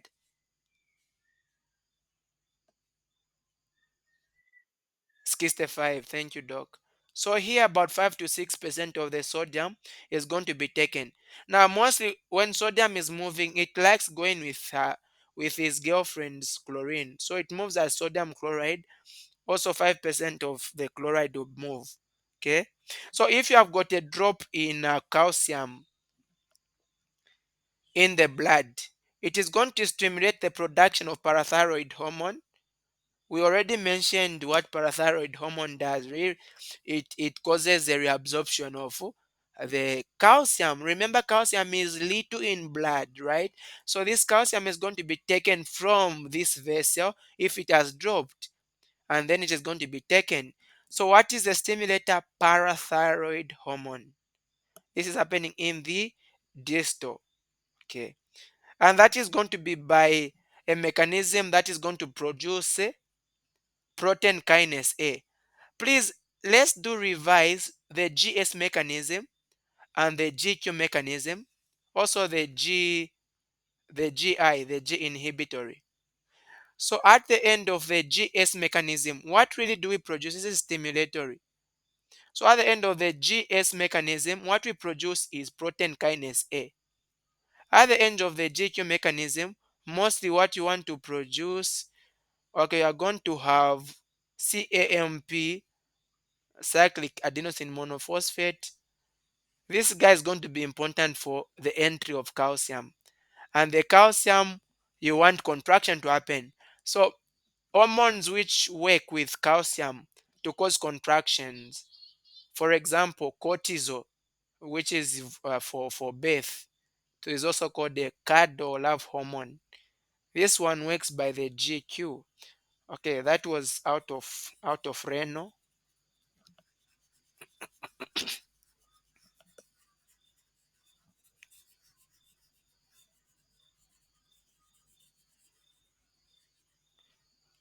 Another thing to know about the distal convoluted tubule is that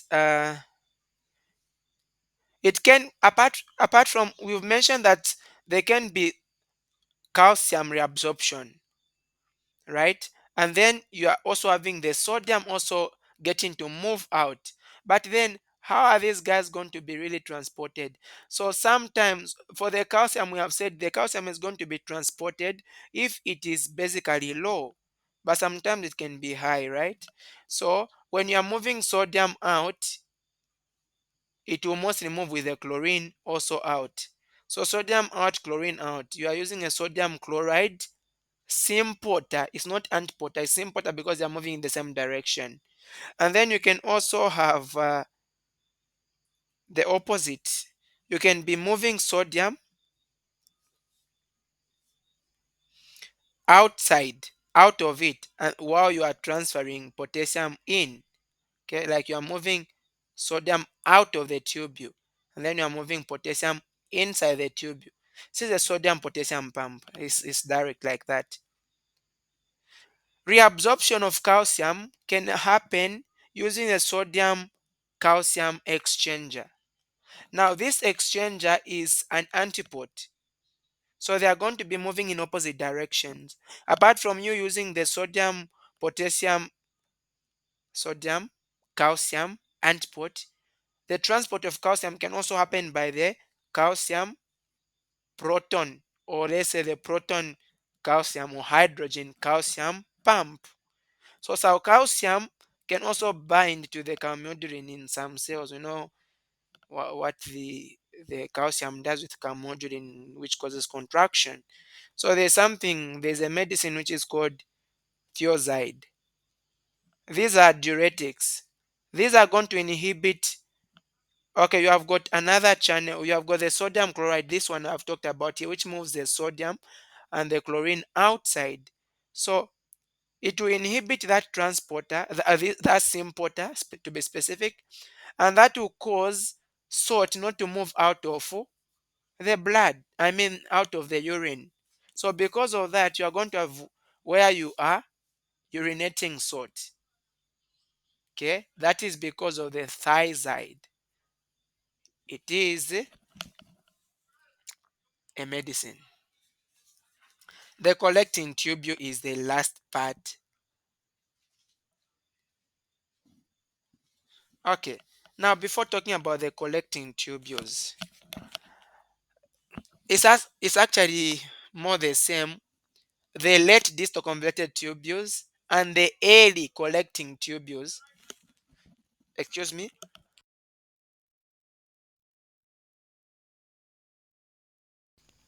All right.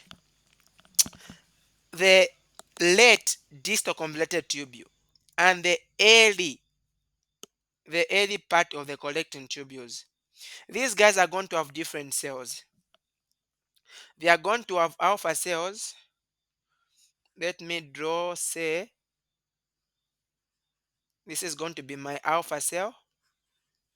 I can also have another cell which is known as a beta cell. They have got different types of cells. Also what is known as a principal cell. Now before I talk about these, in a condition where someone has got hyperkalemia, docs, what is hyperkalemia?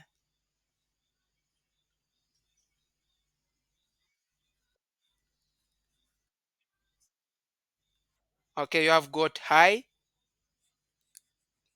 the kalemia there, potassium, isn't it? So you have got high potassium. Now remember what we mentioned. Please don't forget this. When you are moving, like when you are reabsorbing sodium, sodium is moving out, potassium is moving in. Okay, this is not a blood vessel.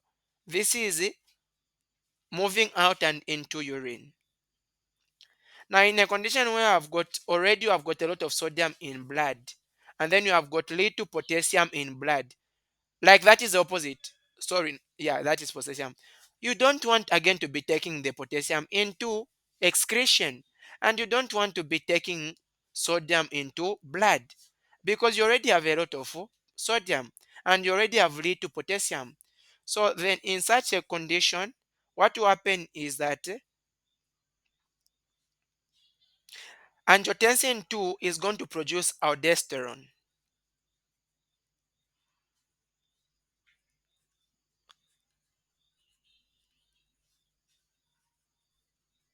And we know aldosterone is involved in what condition here?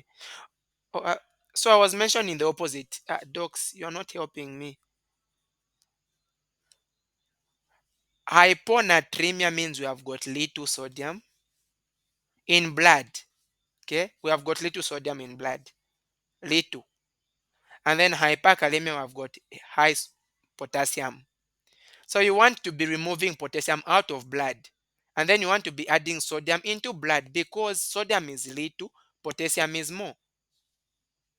So that is why there is a stimulation of aldosterone, and that is stimulated by angiotensin 2. We'll talk. Okay, let's just maybe describe a bit. But if I do it now, I might disturb something. So just know angiotensin 2 causes the production of aldosterone because we're talking about it. We are starting to answer questions in the next, let's say, 7 minutes. Okay, so then what is going to happen? Remember, we have got little sodium in blood. We have produced aldosterone. This aldosterone, which is going to be released, is going to stimulate the production of different channels, which are going to cause the entry of sodium into blood, okay, and then the entry of potassium out of the blood into the vessel, these distal convoluted tubules. So what channels can we form? We can form things like the more sodium potassium pumps. Remember, for a sodium potassium pump, we pump sodium out and then we pump potassium in. So like you are pumping, it's like this. You are pumping sodium out. If you pump it out, it will go into blood. You are pumping potassium in. If you pump it in, it will go into urine. So that is what you want to do. Okay. Apart from that, aldosterone also stimulates the production of just different potassium pumps. These potassium pumps will just make sure that they pump potassium into urine. That is what happens. Okay. So we know that when sodium is moving, it does carry with it water. So because sodium is moving into blood, it will carry with it water into blood. And when that happens, and this is actually happening in the principal cells, okay? Sodium and water reabsorption is happening in the principal cells. This is where like the aldosterone is acting. And when that happens, it restores blood pressure. Why is it restoring blood pressure? Because that's why I don't want to talk about this now because okay, sodium is moving into blood and also water is moving into blood. Let's know that for now. Now for the alpha and beta cells, alpha is looking at acidosis. Think of the alpha as acidosis. And then the beta is looking at you are having a condition where I've got more base. So that is alkalosis. Now, if you have got acidosis, you want to excrete acid. You want to remove acid. So that is what the intercalated alpha cells do. We also call them A cells, and these are also called B cells. So the intercalated alpha cells will secrete hydrogen via the hydrogen ATPase pumps, and that is going to reabsorb potassium. So as you are excreting hydrogen, remember you are removing positive, so you should substitute positive. So you are going to be taking back potassium. But for the intercalated beta cells, these ones, what they will be doing is that they want to regulate basicity. So they'll be excreting out base, and base is mostly excreted in the form of bicarbonate. So this is what is happening. Have I not finished everything here? So the collecting tubules begin in the medullary rays. Okay, this is anatomy. We see ADH is acting on these guys and all those other things. We've already talked about that. They also have simple cuboid epithelium. We'll concentrate on this as we answer exam questions for anatomy. Collecting ducts, principal cells. Principal cells are rich in aquaporins. Aquaporins are channels which allow passage of water. So that is what is happening. Now let's talk summary here. We can see we have got content is moving out, production of urine. Content is moving out. Where is one is here? Content is moving out. It goes into the proximal convoluted tubule, loop of Henle, distal convoluted tubule, and then it goes into the collecting ducts first. And then from there, we're going to now go into the many duct. This is my big one. We are actually first going into the collecting tubules, and a lot of tubules from different nephrons now will form the collecting duct. The collecting duct is what opens on the renal papilla, okay, on the bottom of the renal pelvis. And then from there, we are going to have the minor calyces. From the minor calyces, now we are going to have the major, and then the renal pelvis, the ureter. You have got our urinary bladder, and then we remove urine. What volume of urine causes pain in the bladder?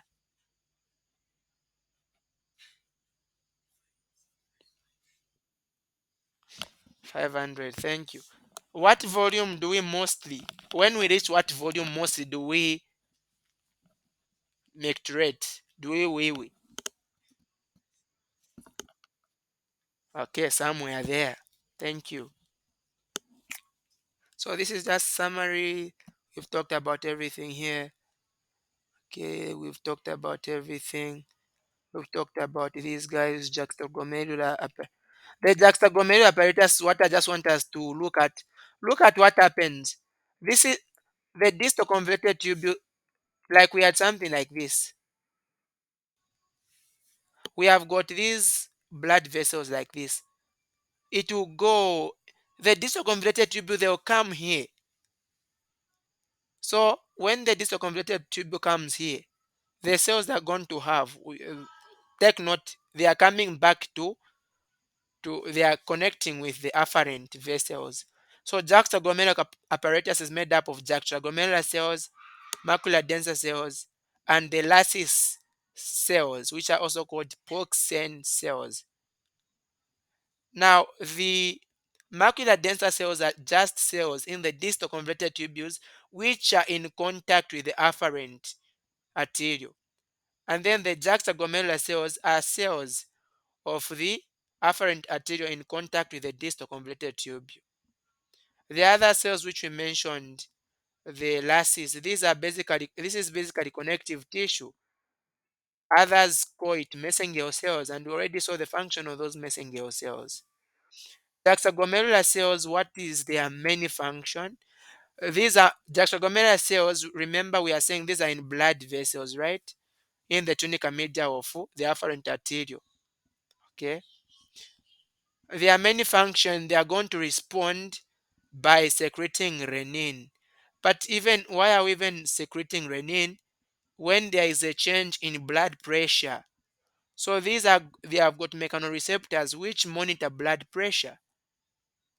Histologically, they have got secretory phenotype, which is going to include rounded nucleus, rough ER, Golgi complexes, zymogen granules, renin. I included that because of a question. Macular denser cells, they are there to monitor sodium. So they contain osmoreceptors and chemoreceptors. We are saying osmoreceptors because mostly when you are taking in sodium, you are also going to take in water. So osmoreceptors and chemoreceptors. Okay. And then the lattice cells or the Poxin cells, these are just extraglomerular mesenchymal cells. And you already saw their function. These guys, will produce erythropoietin, Now, earlier, if you remember, we had mentioned that erythropoietin w- will be secreted where? In the proximal convoluted tubule, specifically these are the cells which will produce it. Okay? These are the cells which will produce it. Mode of action of the juxtaglomerular apparatus. Let me just talk summary on the juxtaglomerular. Okay, we are done here. So how does it happen? So there is regulation that happens in the kidney. And when it comes to the regulation can either be intrinsic or extrinsic. Now, intrinsic means that the kidneys are the ones themselves doing it. Extrinsic means they are receiving some help. They are not strong enough. So on the intrinsic mechanism, you have got two. You have got the myogenic. You also have the tuberoglomerular.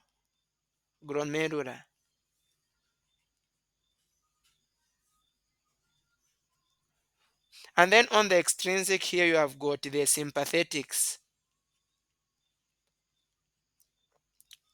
And then you also have the RAAS, renin, angiotensin, angiotensinogen or aldosterone system. Now, let me be quick to mention sympathetics. What sympathetics do is, remember, let's say you are running, you are running. So they will divert blood. Instead of blood going to the kidneys, they will divert blood away from the kidneys to go to parts where you need it the most at that point.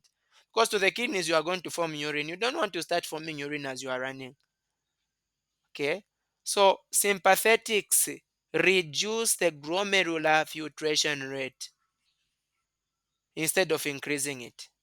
They will reduce because they are diverting the blood away from the kidney to things like muscles where you need the most. And then when you're talking about the myogenic, in myogenic, these are just like muscles, myogenic. What will happen is that when you have got, let's say, a low BP, low blood pressure, what will happen is, okay, let's start with high. If you have got high blood pressure, the afferent artery, remember you have got afferent, which is much bigger in diameter, and then the efferent, which is smaller. High blood pressure, the afferent arteriole is going to contract. What do we have? We have got high BP. It means you have got a lot of content coming to the, so I've got an increased renal plasma flow. High blood pressure, high renal plasma flow. Why?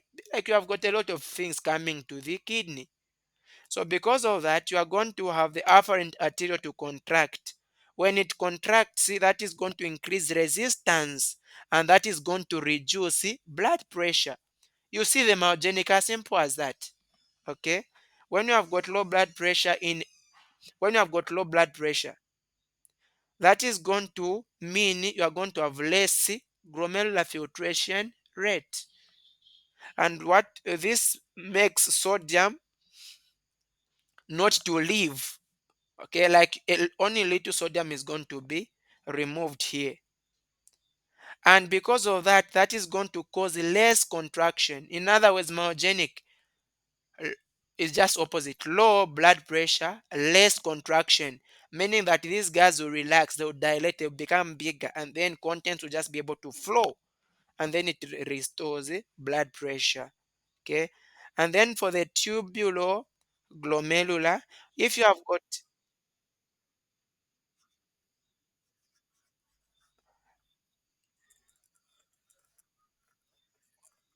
when you have got low blood pressure, let me start with high. High blood pressure will act on the afferent to cause them to contract. When they contract, there's going to be resistance.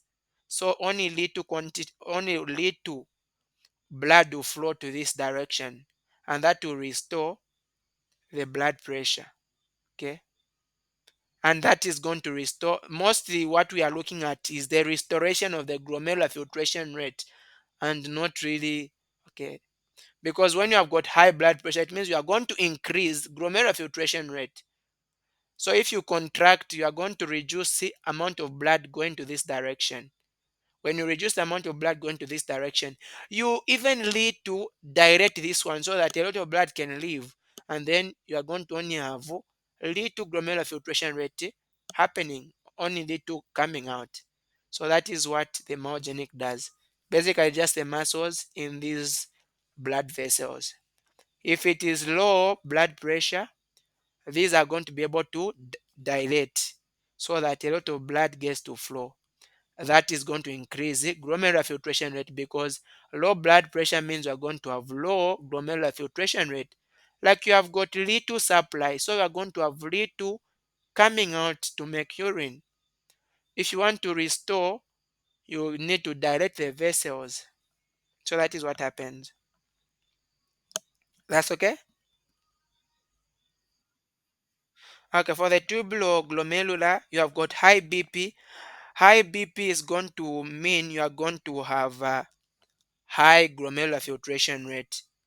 Okay, and that will mean that if you have got high glomerular filtration rate, as you go towards the distal convoluted tubules, it means that on the distal convoluted tubules, we're also going to have a lot of sodium because a lot was filtered. And on the distal convoluted tubules, remember that is where we've got the macular denser cells.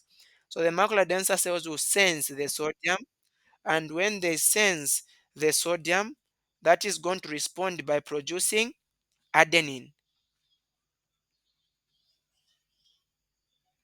Okay, that is what that is what will happen.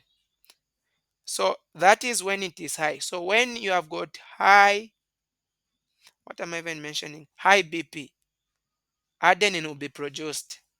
Now, when you have got low BP, as blood, you are going to have little glomerular filtration rate. So by the time you are reaching distal convoluted tubule, you only have little sodium. So that would make the macular denser cells to produce prostaglandins. It will also produce nitric oxide. Okay. Now we know that nitric oxide is a vasodilator. So this guy will vasodilate the vessels. And when it vasodilates the vessels will bring more blood. And more blood will mean more filtration. More filtration means you have restored. Remember, our condition was low blood pressure. We have restored the blood pressure.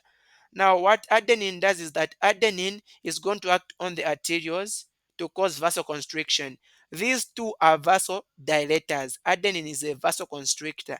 So if remember, you have got high BP. High BP will mean you are going to have high glomerular filtration rate. So if you vasoconstrict the afferent arteriole and a bit of vasodilate the efferent, it means that you are going to have more blood leaving this side but less blood coming.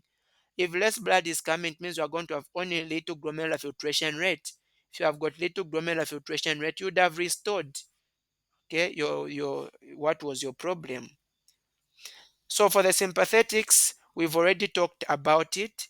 The sympathetics is via the vagus nerve. That is cranial nerve number 10. Now, the last one, which is the renin, the RAAS system.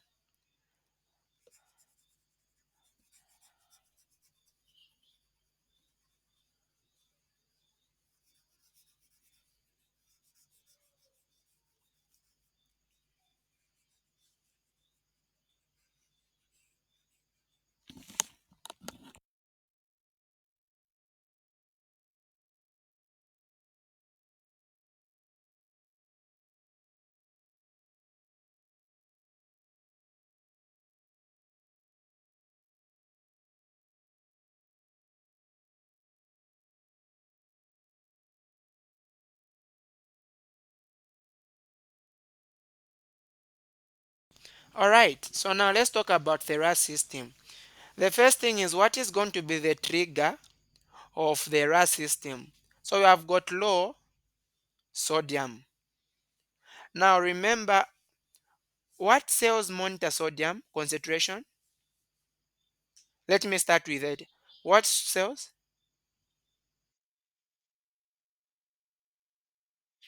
Thank you so much, Doc. Macular denser.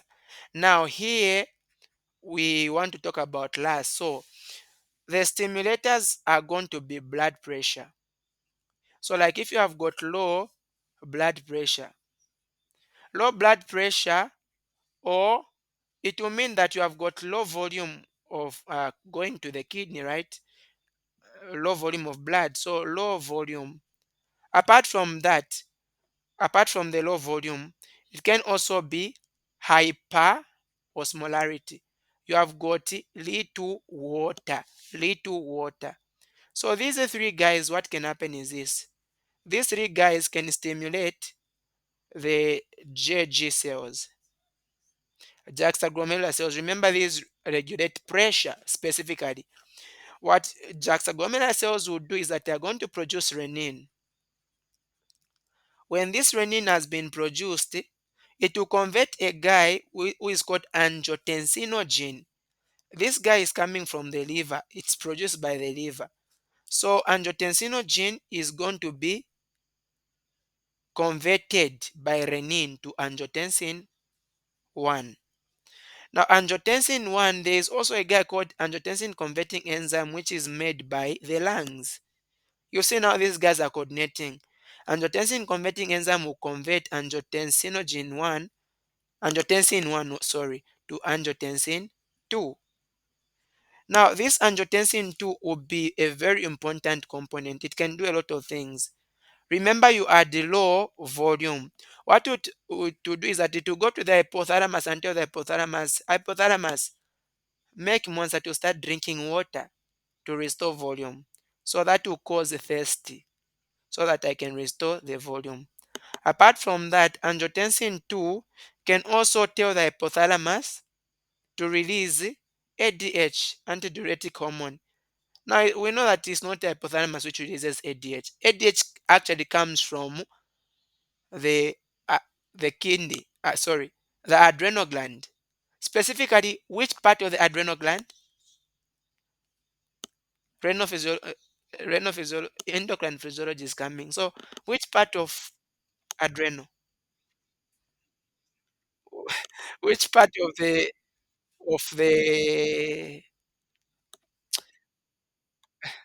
yes, doc.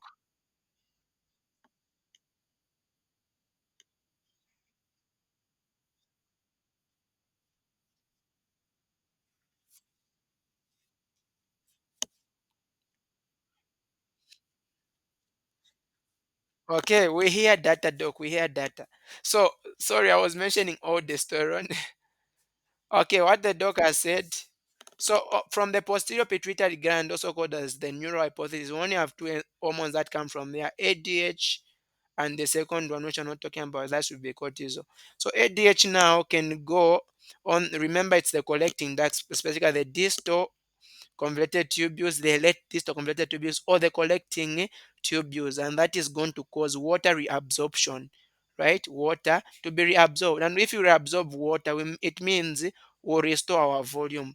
Apart from that, angiotensin 2 can also act on the not afferent, efferent arterioles. What will happen if it affects the efferent? It will cause vasoconstriction. Okay, why are we causing vasoconstriction? We want not a lot of blood to be leaving the kidney. If a lot of blood is not leaving the kidney, we'll be able to restore at least some volume in the kidney. So that is on the efferent. Because if it is on the afferent, it should cause vasodilation so that a lot of blood reaches. Apart from that, angiotensin can also go to the cortex, okay, to the adrenal cortex. So on the adrenal cortex, it can cause the production of aldosterone. Now we know that your adrenal cortex has got three regions. Which specific region of the adrenal cortex is aldosterone going to be released from?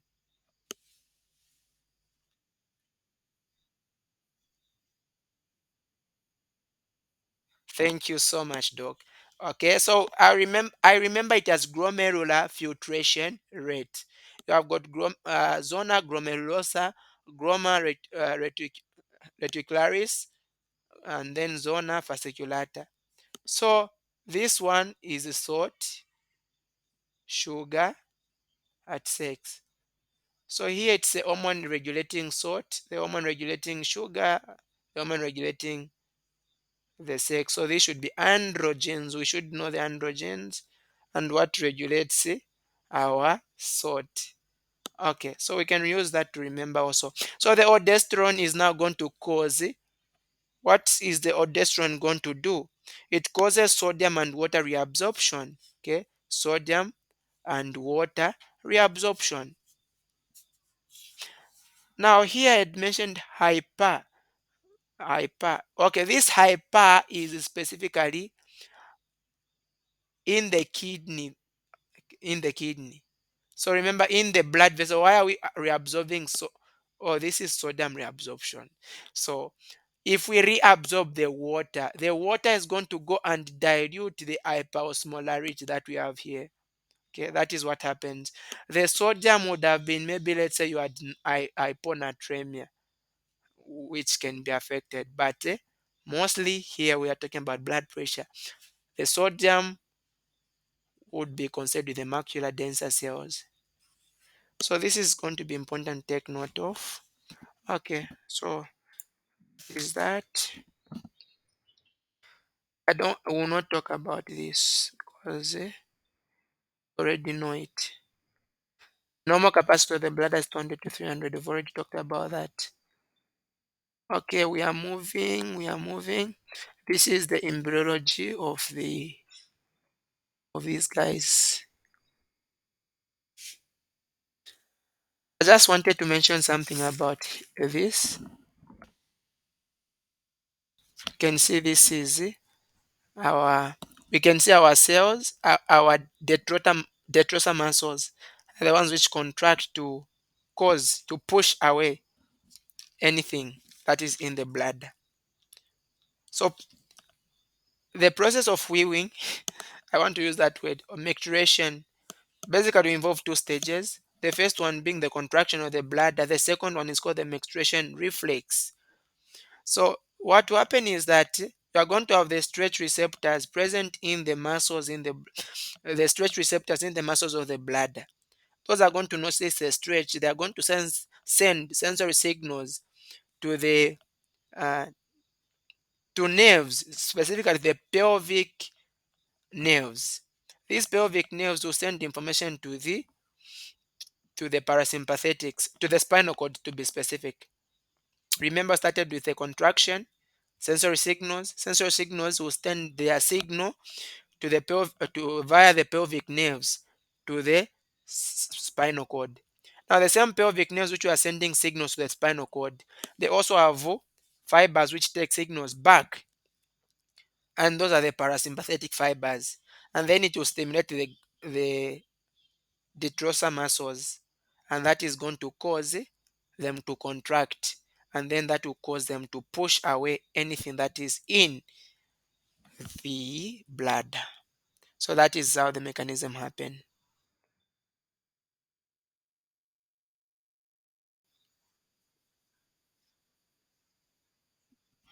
Okay, let me use this one.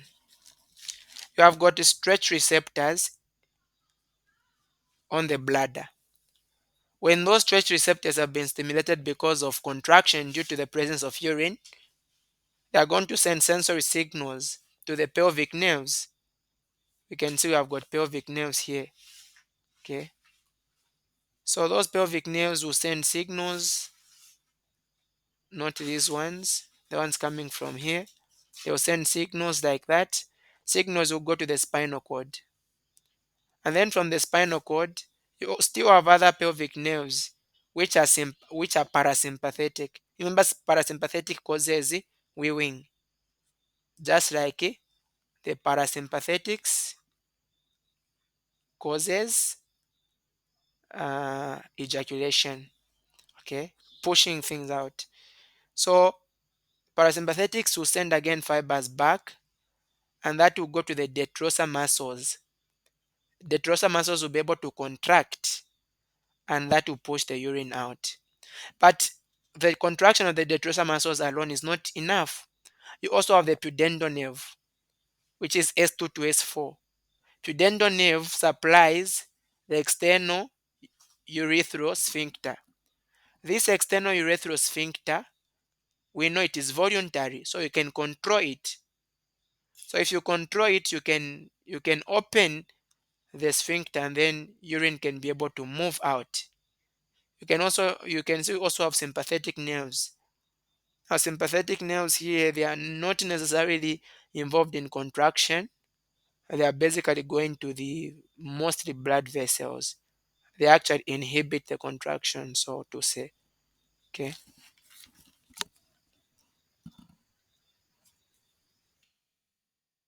I want us to look at this table here. It's important.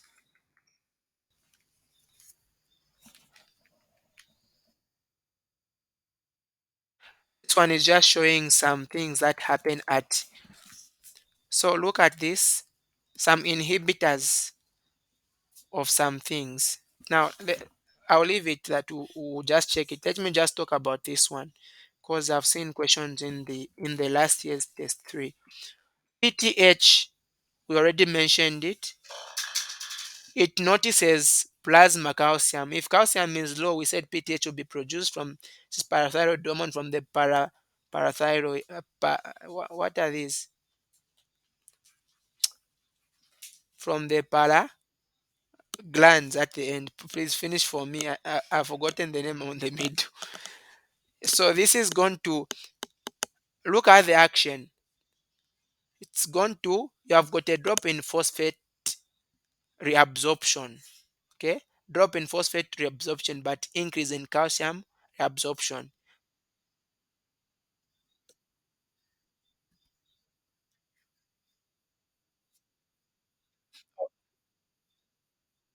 Oh, thank you so much. Yes, parathyroid. So PTH will cause the increase in calcium to be reabsorbed, but a decrease in phosphate. And then ADH, we can see what ADH is doing. It is making water permeability to the late distal tubules and to the collecting ducts. Aldosterone is causing sodium reabsorption. Apart from sodium reabsorption, sodium secretion. Please take note of that. Sodium is going back to the blood, but you are removing potassium from the blood. We talked about the mechanism, and also hydrogen secretion. Remember, we said it is either sodium goes to the blood, either potassium or hydrogen is secreted as sodium is going in. And then you also have atrial natriuretic peptide, ANT. ANT increases glomerular filtration rate. It decreases sodium reabsorption. You don't want a lot of sodium to go back into blood. Okay. And then you have got also the sodium hydrogen exchanger and the bicarbonate resorption. So you have got the sodium hydrogen exchange being increased. Now remember, sodium is not being reabsorbed, so meaning it should be the opposite. So we should be able to tell if this one should work in acidity or alkalinity. If I have got acidosis or I have got the alkalosis. Remember, ANDH is reducing sodium resorption, but then is causing sodium to hydrogen exchange to go up. So if it is going up, it means that remember, we are reducing sodium resorption, meaning we should be able to remove sodium from the blood to bring it where to the vessels, to the urine. And then this guy will be taken somewhere into the blood. So meaning I've got acidosis for me to take protons somewhere in the blood. But if it's not correct, you can tell me that okay, you lied there. Angiotensin 2 is going to act on the sodium hydrogen exchange and bicarbonate resorption. We already talked about a lot of mechanism. So of all these hormones, aldosterone is slow.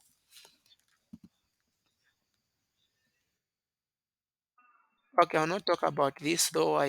There's a question. But before we answer these questions, I just want to mention a calculation which we are going to see here so that it will not start going back. Okay. So we have got something which is called plasma clearance. Which page can I even use? Let me write on this one. I've got plasma clearance.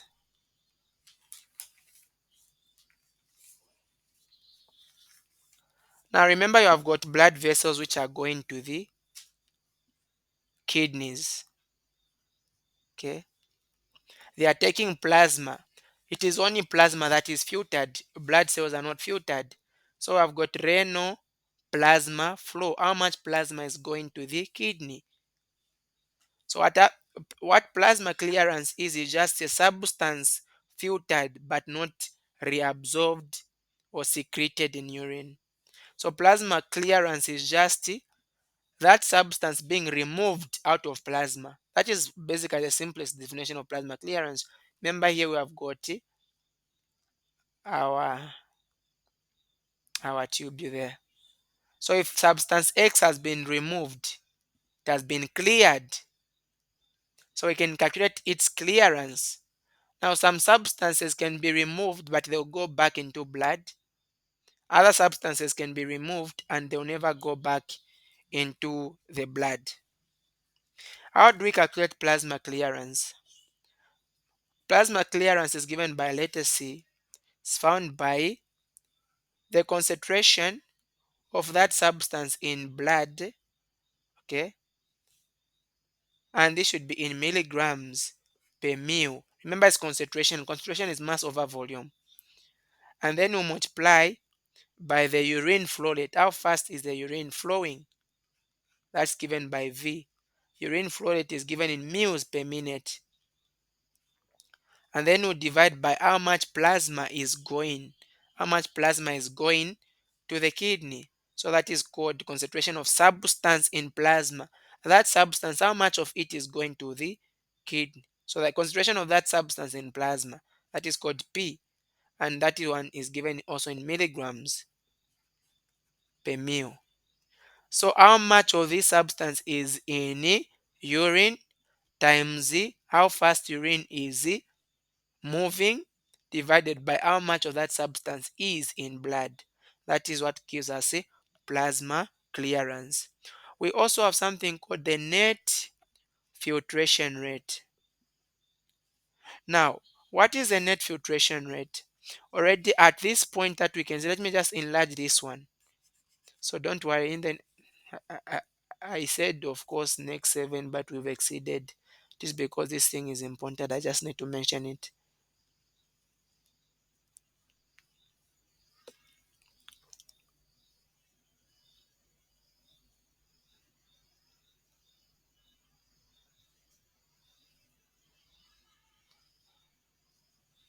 Okay, this is a blood vessel here, and then that is our glomerulus there.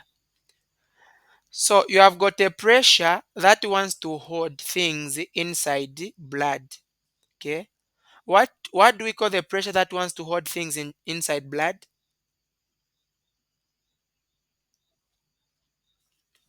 Anyone?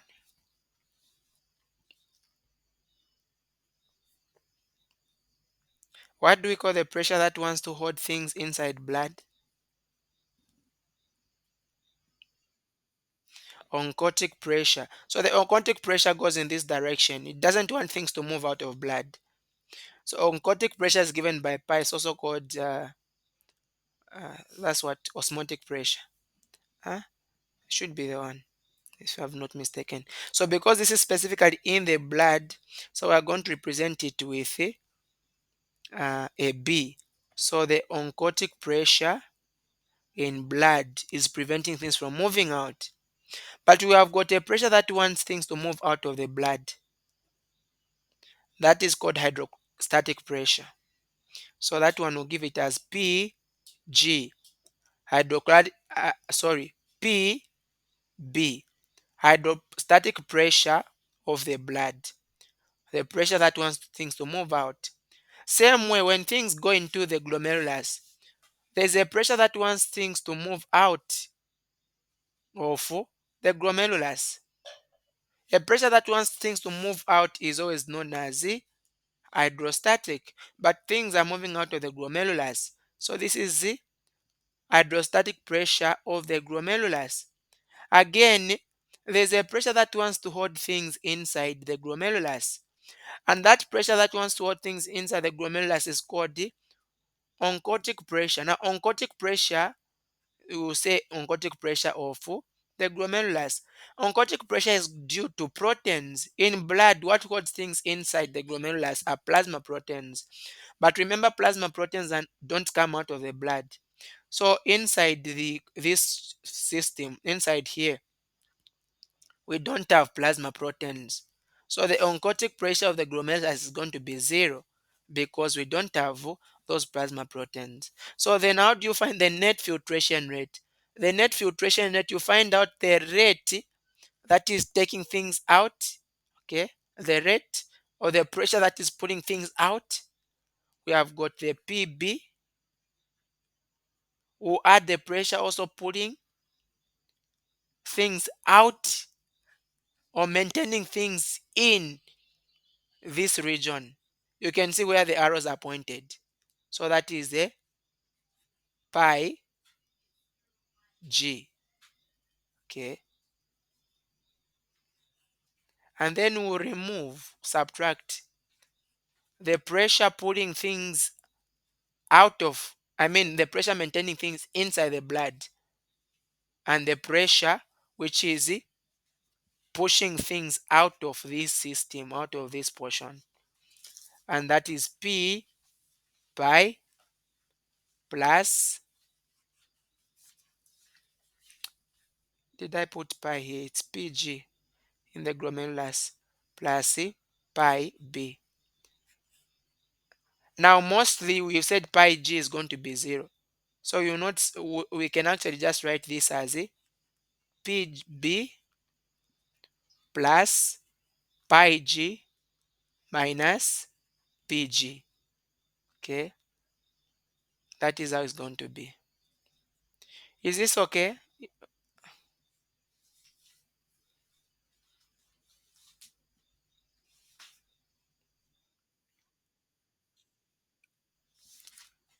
Okay, please don't get shy if it's not. So the this is net filtration rate. That is the net rate at which filtration is happening. Now we have got also something called the glomerular filtration rate, GFR.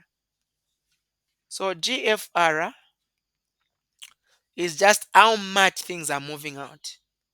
So you can actually just get the net filtration rate.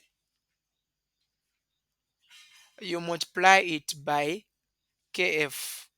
Now this KF is a constant, like it's a constant showing the filtration that is happening in this region. So glomerular filtration rate is net filtration rate times KF. If I want to find the net filtration rate, just divide glomerular filtration rate by KF. Okay. Don't worry. I don't want you to swatter these formulas. Swattering, they'll easily confuse because there is one more formula that we are talking about here that is important.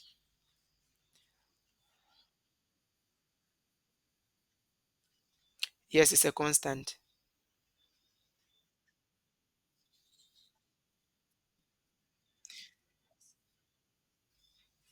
Okay.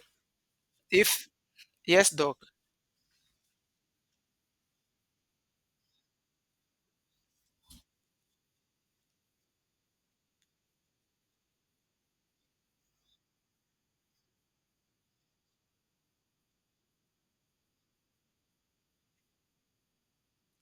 Yes, doc, that is correct. So if we have seen, we have already written the formula for NFR. This is the formula for NFR here. So if I want, I can get this formula and substitute where there is NFR here. And then I multiply by KF, and that will give us a glomerular filtration rate. That's true, doc. Okay. So one important thing that we use to tell renal plasma clearance, one important one is inulin. Of course, we have got other ones that we can talk about. Also, creatine can also be used. Now, also have something. Remember, I said the blood going to the kidney. That is the renal plasma flow. Okay, renal plasma flow. What is it really? It is just the amount of plasma going to the kidney, the glomerulus. So this one can be calculated by using a substance called PAH. This is para amino. So if you want to find out how much fluid is going to the kidney, you can use para amino epurinic acid. If you want to find out how much you are filtering things, you can use glomerular filtration rate.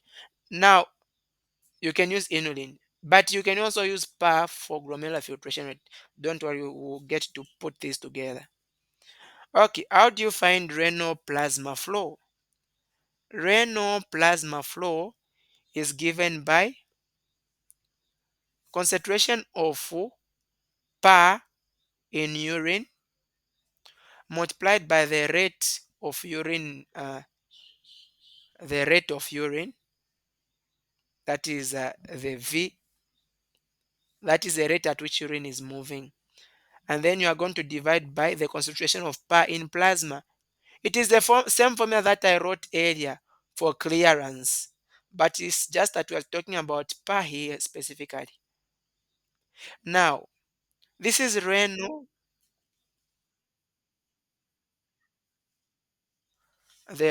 plasma flow. Yes. Remember, renal plasma flow is the amount of plasma going to the kidney. A glomerular filtration rate is just a percentage of the renal plasma flow.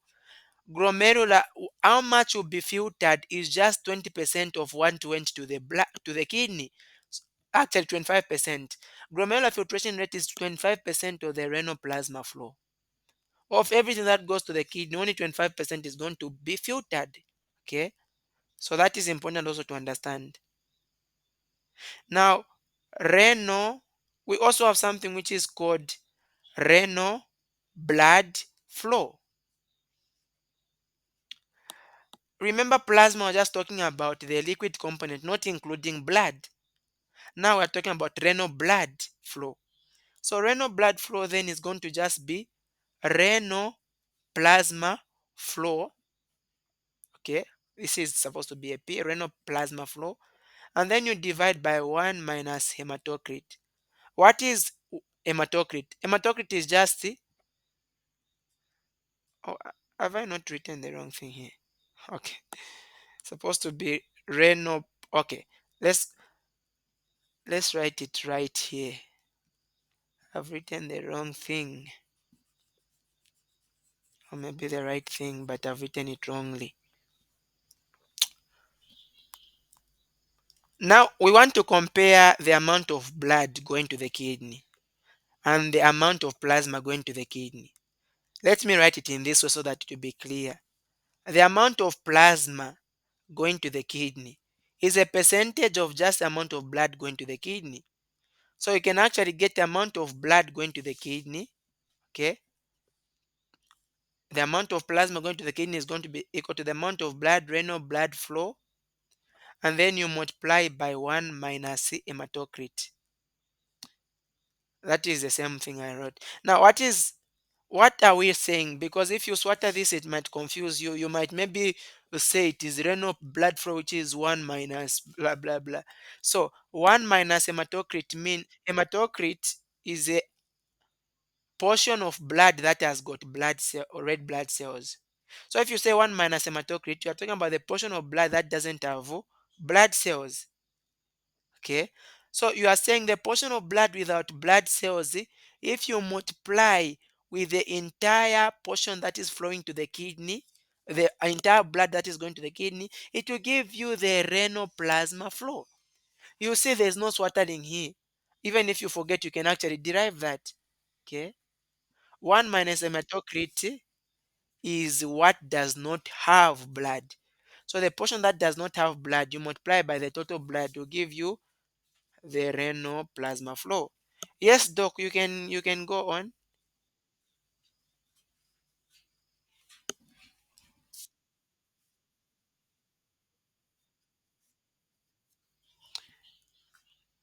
Okay, hematocrit is a given quantity. Like it is not for males that should be a 45, Hematocrit to be given, but when you are using it in this formula, you should use it in decimal, like 0.45. Yeah, the count of red blood cells should be given as you are doing the calculation. That's okay? Okay. Now let me just correct this. Glomerular filtration rate, renal blood flow, the amount of blood flowing to the kidney is going to be 25% of the total cardiac output. So if the heart pumps blood, everything that the heart pumped, 25% is going to go to the kidney. Okay? That is important to understand. Not this thing I wrote here. Let's rub that. What should I talk about before we answer the question so that we are not confused? Okay, there's something called the filtration fraction. Filtration fraction is just the amount that has been filtered divided by the entire amount that went to the kidney. Let's say for sodium, 20 grams went to the kidney. But of all the sodium that went to the kidney, only 10 has been filtered. So filtration fraction is given by the glomerular filtration rate divided by the renal plasma flow. The entire plasma that went to the kidney, that has to be filtered. But you you only look at what has been filtered really. What has been filtered divided by everything that was supposed to be filtered. That will give you the filtration fraction. Okay. So here now, 20%. Doc, you can go on.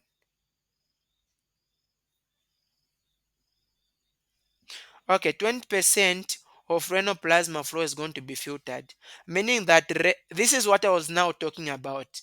Okay, 20% of everything that went to the kidney is going to be 20% of all the fluid that went to the kidney is going to be filtered. 25% of everything that the heart pumped is going to reach the kidney. That's a difference. 25% of cardiac output is renal blood flow. But 20% of renal plasma flow is going to be glomerular filtration rate. So if you have this one, high filtration fraction, it should tell you that the value on top here is high. Means that you have got a higher glomerular, sorry. It means that you have got a high numerator or you have got a low denominator, any one of those two. So high filtration fraction means you have got high glomerular filtration rate or you have got low renal plasma flow. If glomerular filtration rate is not affected, that should be the meaning. So another thing is that high filtration fraction means that you have got increased protein concentration. Look at the top, you have got glomerular filtration rate over renal plasma flow. The only way you can increase filtration fraction is that you have increased what? You have increased how much has been filtered. But for you to increase how much has been filtered, you need, what is the effect of proteins in the glomerulus? Maybe let's mention that. And this one wants to stand against what I've been saying. If you have got a lot of proteins here, it means these proteins will be able to hold things in blood. If you reduce the number of proteins, the albumin proteins here, it means that things can easily go out because the oncotic pressure is produced is due to the plasma proteins. So high plasma proteins hold the things inside. So I expect that high plasma protein should reduce the numerator. Okay. And then if the numerator reduces, it means that you are also going to reduce FR. That is what I should have said.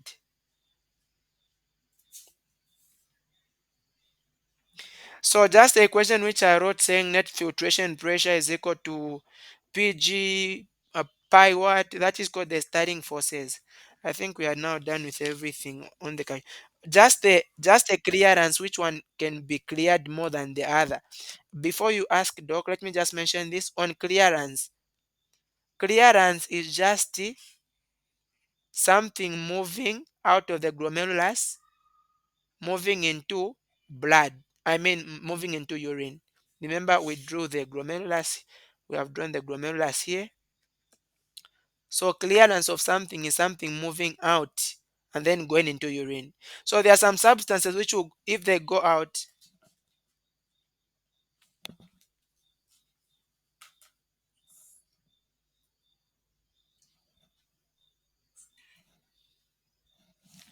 okay, give me a moment. Are we able to get me? And has the screen restored?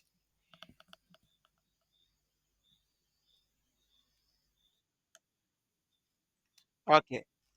So so clearance is when things move out of the blood, they go into the kidney. There are some substances which can move out and they can't go back into blood. Things like inulin. Inulin can be filtered. Immediately it moves out of the blood. It can't go out of the blood and nothing can come out back like that using the peritubular capillaries. It is just filtered at this region. So because it is only filtered at this region, if you find out how fast inulin has been filtered, you are going to find out the glomerular filtration rate. Okay. But we have got other substances that we can use, like PAH. PAH can also record can also record clearance.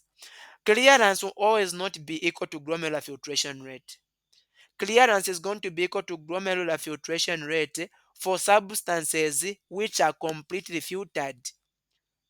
But let's say a substance is filtered here, but it goes back into blood. If we record its clearance at the end here, it will not be equal to glomerular filtration rate. Why? Because there are some substances which went back, and then there are some substances which moved out of blood to here. So a good substance to use for clearance is a substance which just moves out of the glomerulus, just out of the glomerulus. It should not go out. It should not enter from anywhere else, because if it enters from somewhere else, already we can see that is secretion. That is not glomerular filtration. Okay, that is why inulin is the best when it comes to glomerular filtration, because it doesn't go out, it is not secreted, and it is not reabsorbed. Doc, you had a question.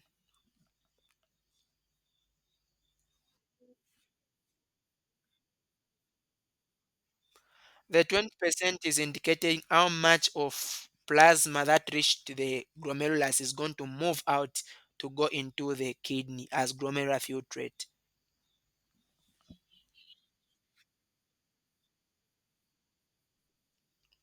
This is para aminohyruric acid. All right. So Pa is going to be the one with highest clearance, followed by potassium, followed by inulin, followed by urea, followed by sodium, glucose, and these other things. But then inulin is special because even if Pa and potassium have got a higher clearance than inulin, it doesn't mean that they are going to be more accurate to show glomerular filtration rate. Remember, potassium can be taken back to the blood and then it can be taken from the blood using the peritubular capillaries. But inulin can only be filtered on the glomerular filtration on the glomerular filtrate. That is why it is a special one. Pa also, I think it can be filtered. It should be also secreted. Okay, that is why it is not very good for glomerular filtration rate, but it is good for clearance because the entire of it is actually going to move out of the body. It can move out by either glomerular filtration, or by secretion, by any one of those two methods. Inulin only moves out by glomerular filtration. Oh, I've struggled to talk about this because it is good. Okay, I think that is that. We can now answer our questions.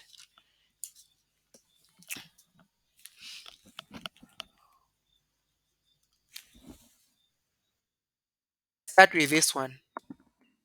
I didn't mention alcohol is a diuretic. It increases the urine being produced. Okay.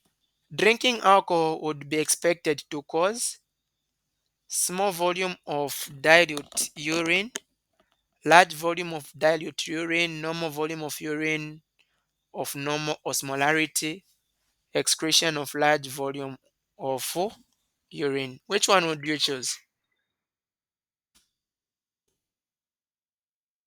For D, excretion of large volume of concentrated urine.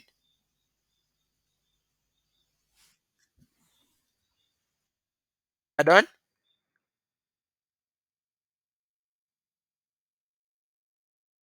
Okay, of concentrated urine. Remember, you have got okay concentrated urine. Okay, let's see small volume, volume of dilute. Okay, for the large volume, the possible answers can be this one and this one. We know that alcohol is supposed to be a diuretic.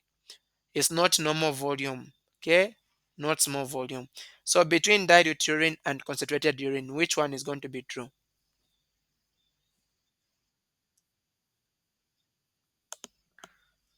Okay, dilute. Okay, so I'd go for dilute. So remember on the when you are you have got different diuretics that can cause overproduction of urine. Now if you are using a diuretic that causes also reabsorption of things like let's say, let me just do so that makes sense. Okay, here alcohol will cause water to be moving in this direction. Okay, a lot of water is going there, so it is diluting whatsoever you had there. Now, if there is no effect on the, remember you have got ions here and ions move, right? Ions move out because this region is permeable to ions.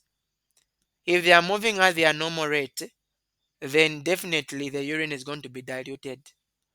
But then if this alcohol is causing water to enter more and then ions inside to leave more, I mean ions to start entering also, it might be of equal concentration, but then it can't apply like that. So you are taking in a lot of water you are taking in a lot of water, so that will dilute the urine even to the or the more. Remember, we also said that this region is a region of diluting of urine. Why? Because ions move out. Ions move out as urine as ions are moving out, you are diluting. Okay, so that is it. The effect of PTH on the kidney is to decrease calcium excretion and decrease phosphate excretion, increase calcium excretion and increase phosphate excretion, decrease calcium excretion and increase phosphate excretion, increase calcium excretion and decrease phosphate excretion. Which one is which?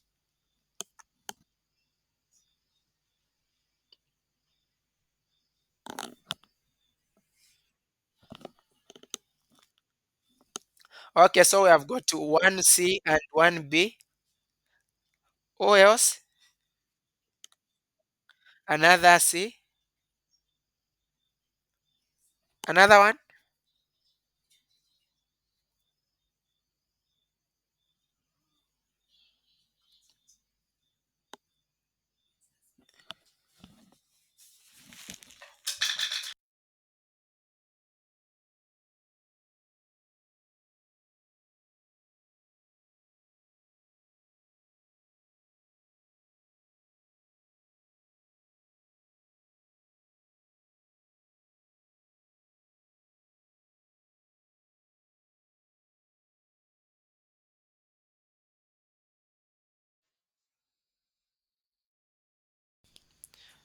Are we good now? Is it showing now?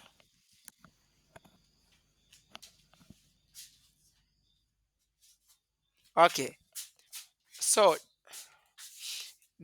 docs, remember le-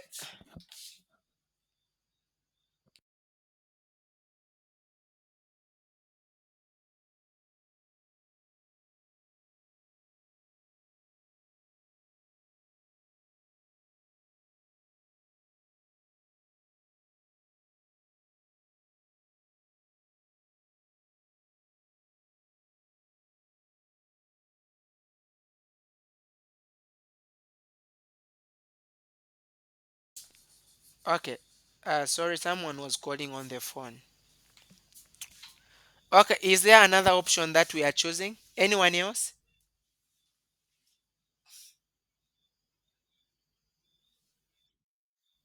Another C? Okay, let me maybe state what we said so that we don't say we didn't say. So we have got a blood vessel here, and then you have got, let's say this is your urine. So we said when there is a drop in calcium in the blood, PTH will cause calcium to go into the blood.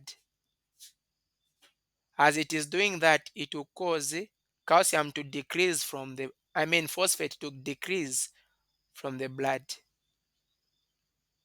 So now, having stated this, which one do we now choose?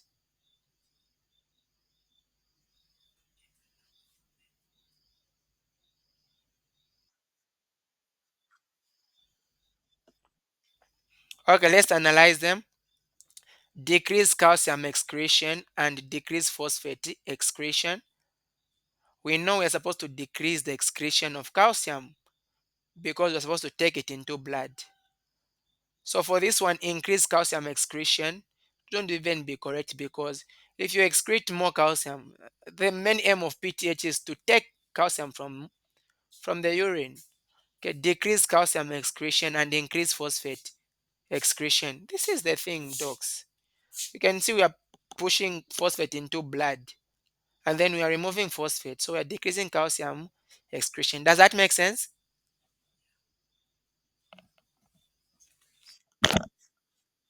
Okay. What is the minimum amount of urine required to excrete 600 milliosmoles if you are assuming that the maximum concentration is 1200 milliosmoles? Okay. So any idea of how we can go about this one?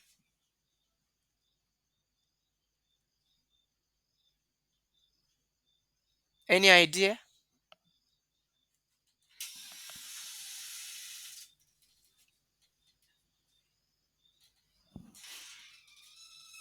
Nothing. Okay. Okay, so I was saying that how have you found this?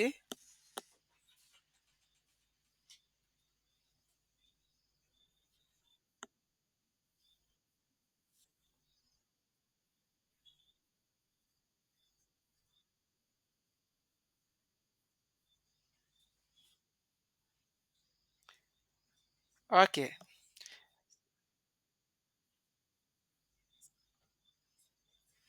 Okay.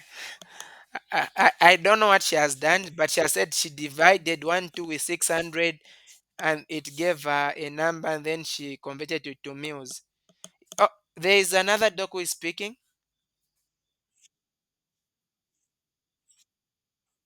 Uh-huh.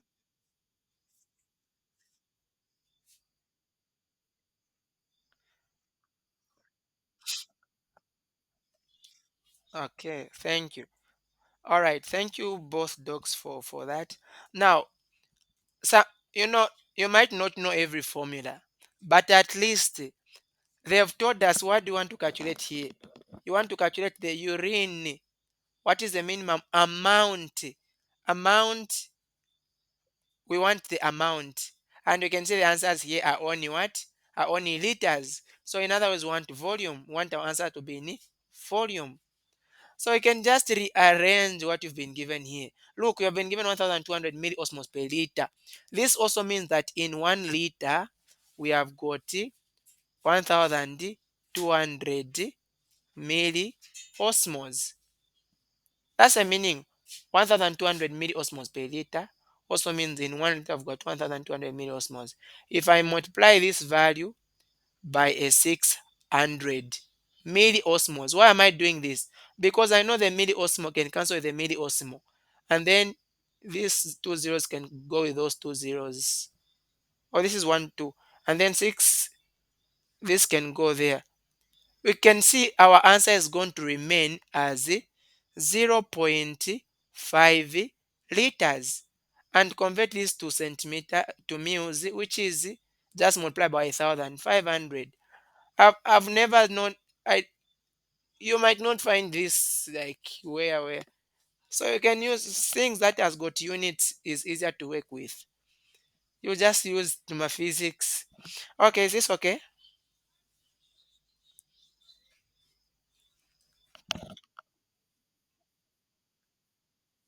All right, thank you. Biggest contribution to urine is concentration is by. Biggest contribution to urine concentration is by passive diffusion of urea in collecting ducts, passive diffusion of ammonia in collecting ducts, sodium absorption in thick ascending limb, chloride absorption in distal convoluted tubule. Which one would we pick?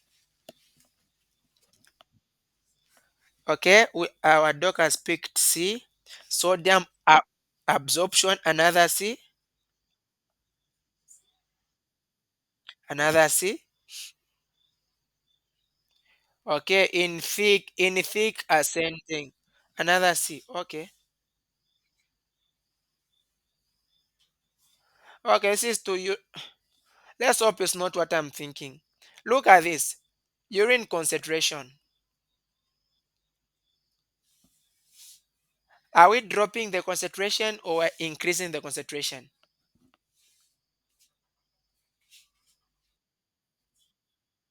So if we are increasing concentration of the urine, and we know that in the thick ascending limb, we remove sodium, isn't it? We remove sodium. So if we are removing sodium, are we concentrating the urine or diluting the urine? So is our answer correct? Okay. So let's pick. Okay, let's look at A. Passive diffusion of urea in collecting ducts. Now, one thing that we need to know about urea is urea urea will continue to move in a cycle, like it will go out, it will go in, and it will go out. Did I even mention about the excretion of urea somewhere? Hmm. Okay, I think I mentioned lactate and the others. But then urea is a waste product that is going to be able to, remember, urea is a waste product of metabolism. So it's supposed to be excreted, right? But again, too much urea in blood can record some clinical problems. Okay. And does urea move by passive diffusion? Peradventure it does move because we've not talked about it, how it moves.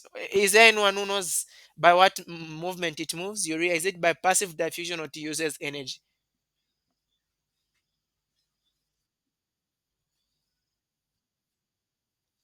Okay, but we know that drugs like penicillin, uric acid, bile, and other things are going to be secreted using ATP. Like they can move. Okay, for drugs, including uric acid. Now, uric acid is a part, like is a component of urea.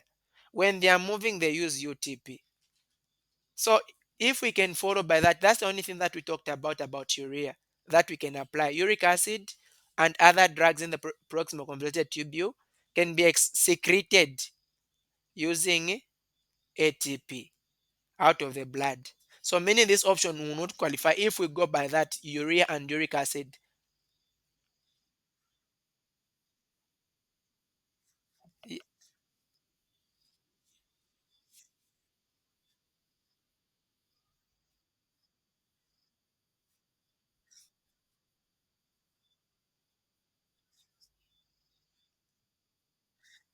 Oh, but on okay, before you comment, is there anyone who wants to comment on that?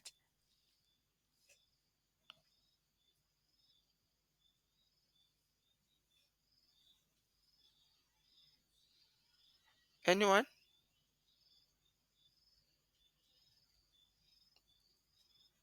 Okay, there is no comment. All right. So on the eating, I believe it's more on you are looking at the sub. Is that a hand or what? It might not be the true mechanism, but I do believe you are looking at like a substrate. Okay, think of your medicine. Let's say I know it's not an enzyme. Think of it as an enzyme, and then it goes in the body, doesn't find where to work on. It will start working on what it finds, what is available, might be the cells. So instead of it helping, it starts to destroy. That analysis. There might be something better than that. Okay, let's look at the option D, chloride absorption in distal convoluted tubule. Now, this is the absorption. Do we absorb chloride in the distal convoluted tubule? Okay, remember what we mentioned about the distal convoluted tubule. What will be happening is that in the DCT, you are going to be having this is distoconvoluted. Okay. In the distoconvoluted tubule for the chloride is being taken in. If you remember, chloride was going into the urine and then sodium was leaving. We had mentioned to say there is this sodium chloride exchanger. So this is the only thing that will qualify because it's the one which is taking ions in the urine. And ions in urine, that is what we call concentrated in urine. Is that okay?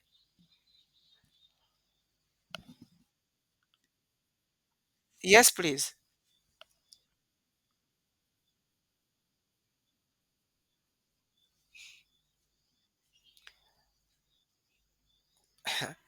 It is if you want to be specific, it's not one on the same thing.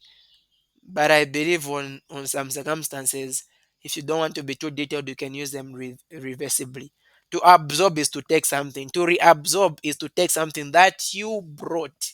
So if we say reabsorption, it means it was I am the one who had it. I gave it to B, and then I'm taking it back. That is to reabsorb. But to absorb is just to take something that you didn't have earlier. Hope it makes sense.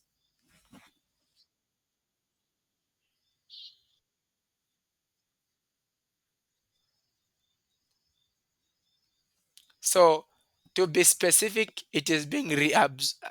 Okay, it is being reabsorbed because you are taking it. You are taking it. But initially, let's just take the statement the same way it is. Anyways, chloride is moving out of first it came from the blood. Give me a moment. Okay, first it came from the blood. It was excreted, and then it is now taken into these tubules. Okay, so the tubules are taking it. The tubules didn't give and then taking back. So that is why they absorbed. Hope it makes sense.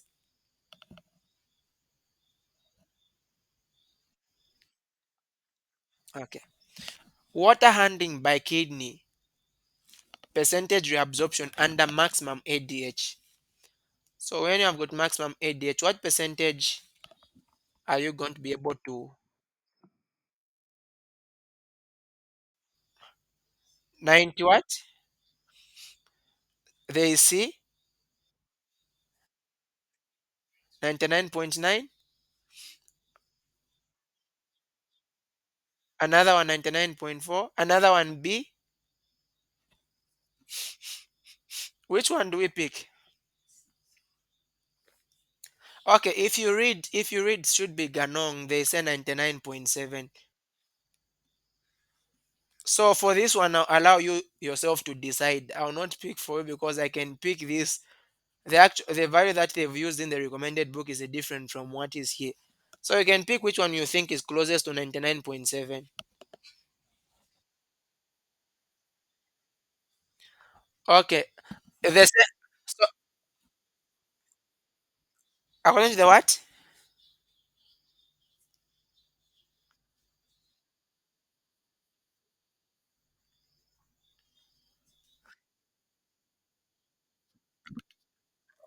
So if you use AI, the same AI,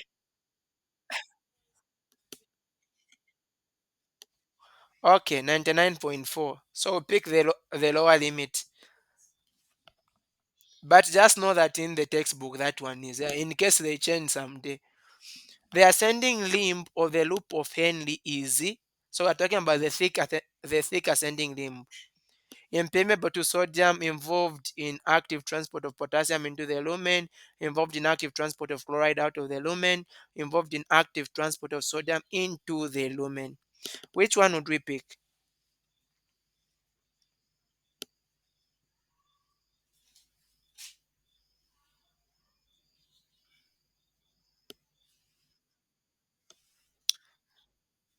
Involved in active transport of chloride out of lumen, out of lumen. Okay, let me pick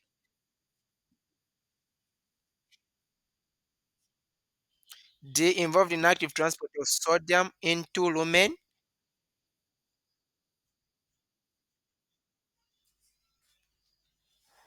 Now,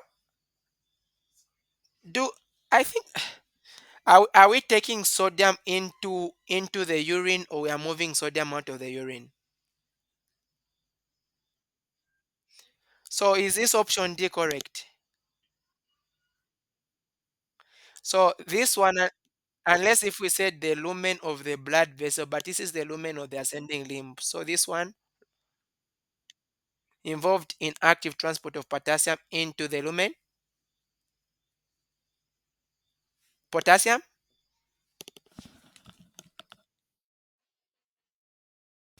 Remember we said that sodium is moving.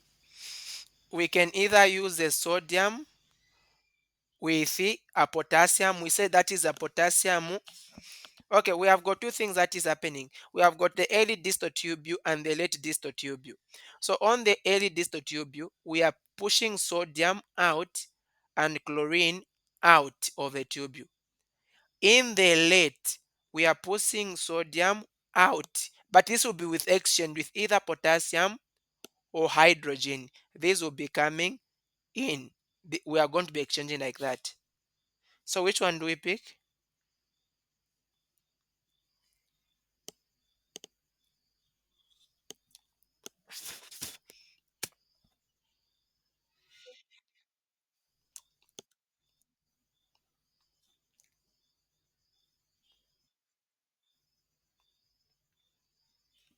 Involved in, no, this is, oh,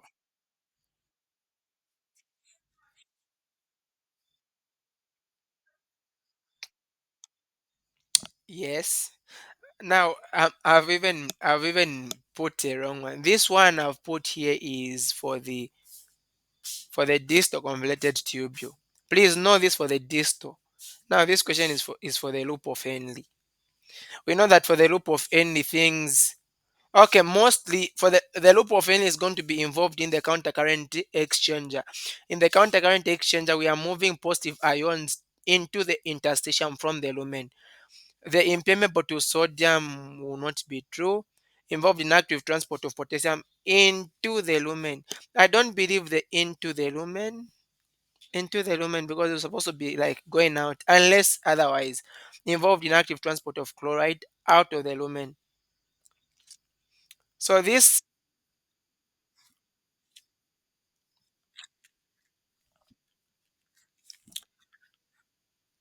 yeah, yes, the tubules themselves.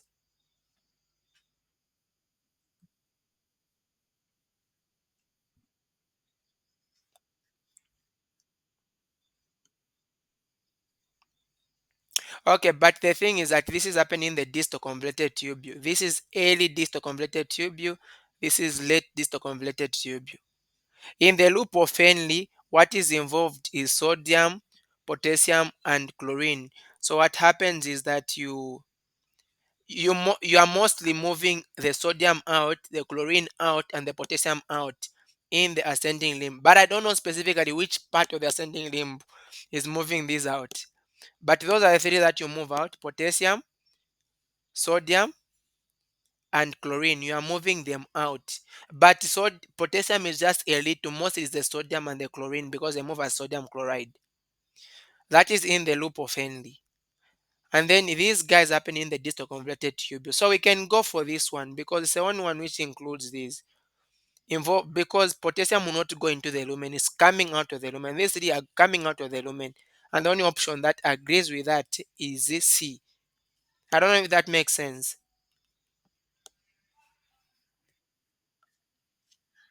Yeah. The, the permeability of glomerular capillaries is much less than that of other capillaries. Equal that of that other capillaries is equal to, for cationic and anionic molecules of equal size, is about 50 times as greater as that of skeletal muscle capillaries. Which one would you choose? Okay, 50 times that of other of skeletal muscle capillaries. Okay, another thing that we just do is look at this. We know that the glomerular capillaries are fenestrated. Fenestrated is they have got pores. So they are, in other words, because of that pause, they are going to be more permeable to things than other capillaries. The first one is saying less, so it can't be true. The next one is saying equal, it can't be true. Equal for cation and anion, we know this is not true because those which are negative, positive charge are supposed to pass much faster. So still D remains, even if you didn't know that 50 times is true. But we know that it's supposed to be greater than other capillaries.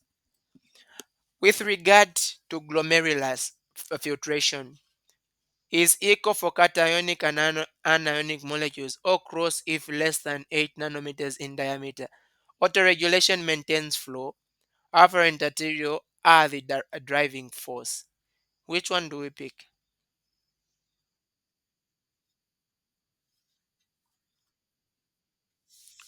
Autoregulation maintains the flow. Okay, we know this will not be true. Why are we disqualifying B and why are we disqualifying D?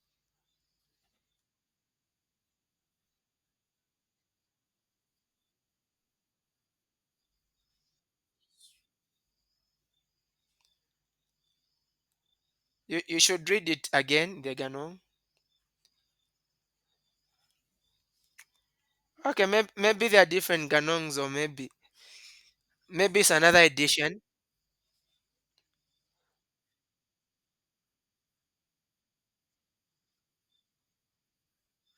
So okay, so mo, the uh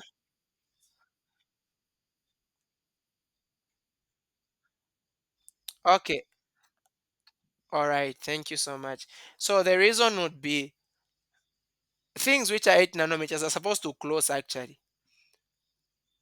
Now, because we had, if this question was true or false, I would take this as true. But because it's multiple choice, you are picking the best. You for some. Uh-huh.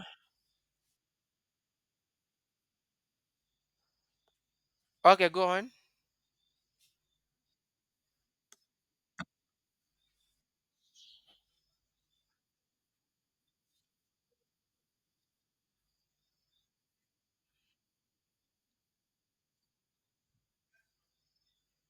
Those above 8 nanometers can pass through. These are below 8 nanometers. Okay, maybe a reason that we can use to disqualify it is because they've not they have said, oh, you have got some which are negatively charged, which might be having this same size, but they are going to be repelled. They will not be able to cross. But up to 4 they can cross. Greater than 8 they can't cross. How about those between? They can still cross because the basement membrane, the minimum diameter they can allow is 8. That's a minimum. That's a maximum. I mean, below anything can pass. Above they can't pass due to size. But even if something is below 8, but because of charge, it can be prevented. I don't know. Maybe that can help like that. Okay. Which one of the following is not involved in the regulation of glomerular filtration rate? Arterial pressure, juxtaglomerular apparatus, efferent arterial, sodium content in distal tubule.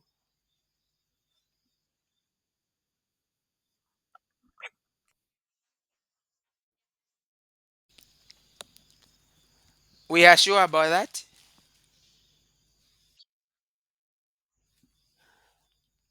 Okay. Because the sodium content in the distal tubule can stimulate macular denser cells. Macular denser cells are going to respond by producing, let's say if the sodium content is low, macular denser cells are going to respond by producing the aldosterone. That will cause more sodium to what? It's supposed to be more sodium reabsorption. And as sodium is getting to be reabsorbed, it takes with it water. And when water is taken, it will increase the pressure, to increase the pressure in the afferent arterial. And pressure in the afferent arterial is supposed to affect glomerular filtration rate. So why are we disqualifying sodium content in distal tubule?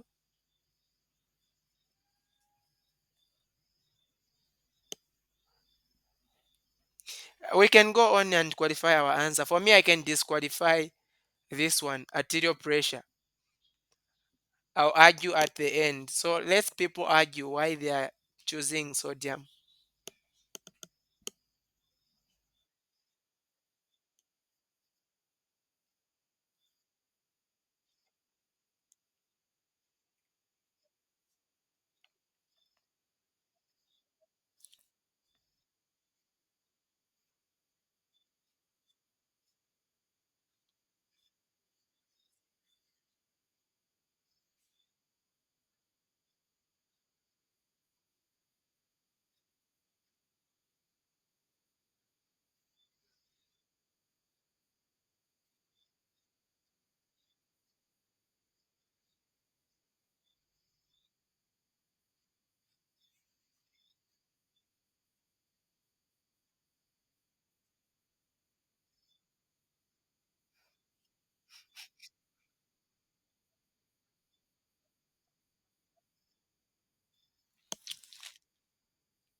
Thank you so much, Doc. So already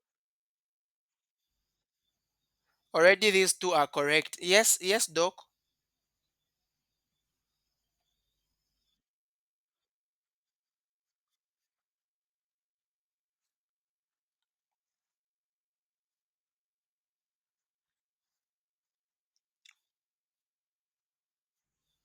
Okay, you know I'm against that.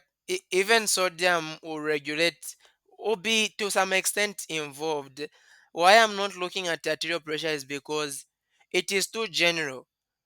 Say if they said the afferent arterial pressure, or let's say the renal blood pressure, but this is like arterial. And in when we say arterial, like that is really general. It might be an arterial going to this portion, going to this portion. Anyway, we can pick it for that case. But let's just get to analyzing that way.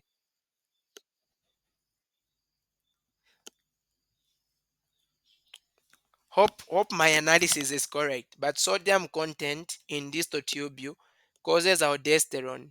Aldosterone is going to stimulate the reabsorption of water and sodium, and that is going to change glomerular filtration rate. Remember we talked about it. So for me, I would pick this Then Dr. Lindu will choose because he's the one who wants what he wants. Renal regarding renal blood flow, dash is dash is increased by sympathetic tone, is 600 to 650 mils per minute per kidney, is directly measured by infusing PAH, is closely related to tubular sodium resorption. Which one would we pick?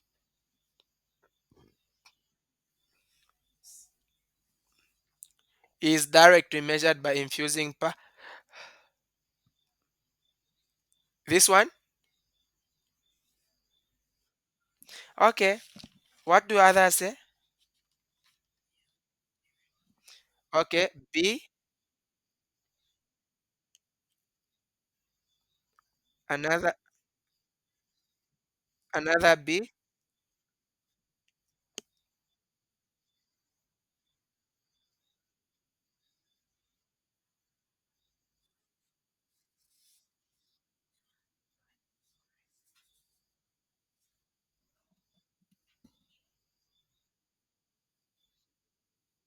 Okay. When you are using PAH is going to measure renal plasma flow, not renal blood flow. We know the difference of these two, isn't it? Yeah. So this option means it's lying to us. So and then let's look at D. Renal blood flow is closely related to the tubular sodium resorption. Is that true?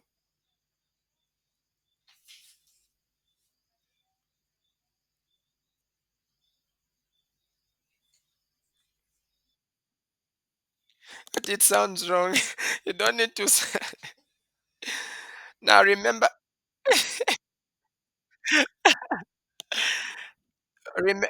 we said this when we are talking about regulation.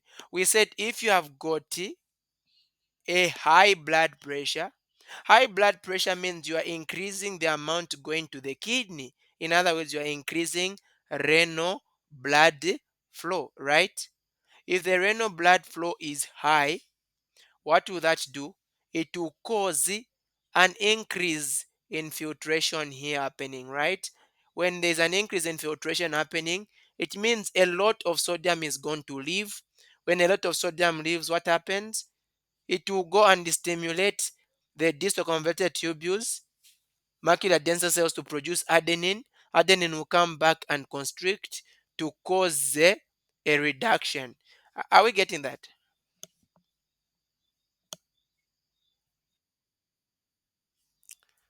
Okay. So if you have read that it is specific, this number is through 600 to 650 mils per minute renal blood flow. The value that we know is what value? That correct one. This one is not supposed to. I think I read something else. So from that statement I've just mentioned, this would qualify on those that you can think of picking. Already this is not correct. This is not correct because sympathetics will actually decrease renal blood flow. So you have got a time to debate between these two.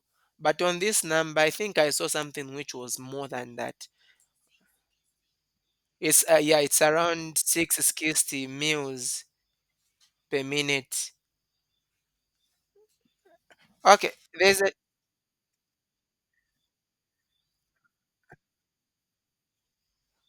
that is from where? From what source? If it is from Google,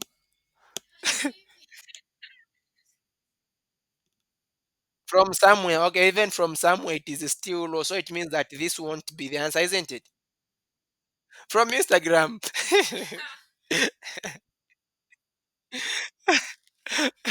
Okay, let's look at the next one.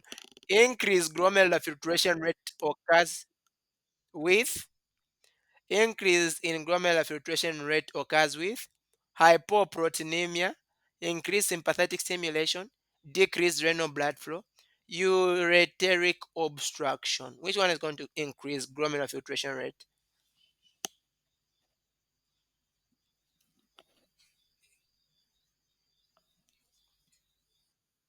Okay, there is A,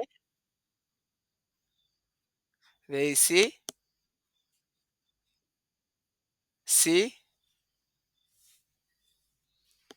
next,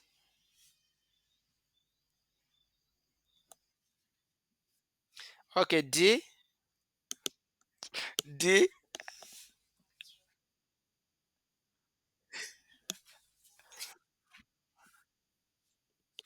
okay, okay, let's analyze them. Okay, there's another C, actually, another A. You know that wrong answers are very much common.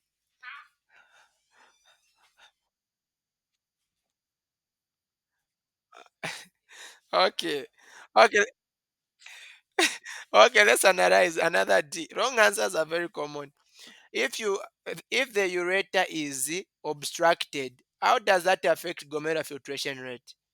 Because the ureter is after you have formed urine already. How is it affecting this side? And then if you look at see decreased renal blood flow. Now you have decreased the blood going this side and you want to increase. How do you increase GFR if you've decreased what is taking blood that is going to be filtered? So this will actually reduce. Increased sympathetic, no one has even chosen it because we know that it reduces. Hypoproteinemia. Look at this. What happens is this in the blood, if you have got few proteins, we already said that proteins are the ones which hold contents in blood. So if you have got hypoproteinemia, you have got fewer proteins, your boyfriend is not there to protect you. So big boys will come and take you, you go away. So you don't have proteins to hold. So these guys will leave. That's hypoproteinemia. I don't know if that makes sense.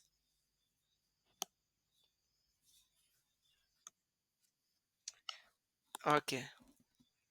Let's look at this.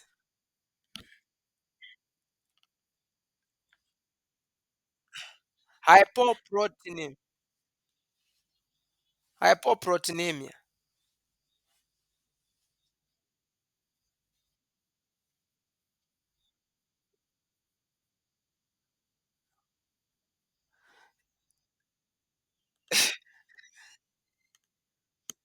Please, you can go on, please.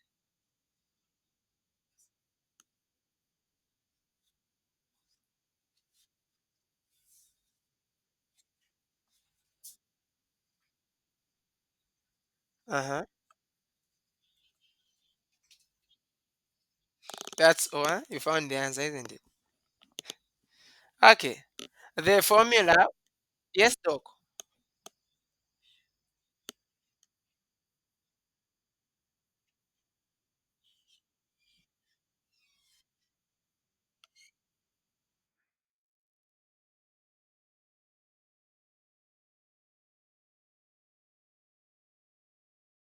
It, wa- it was talking of.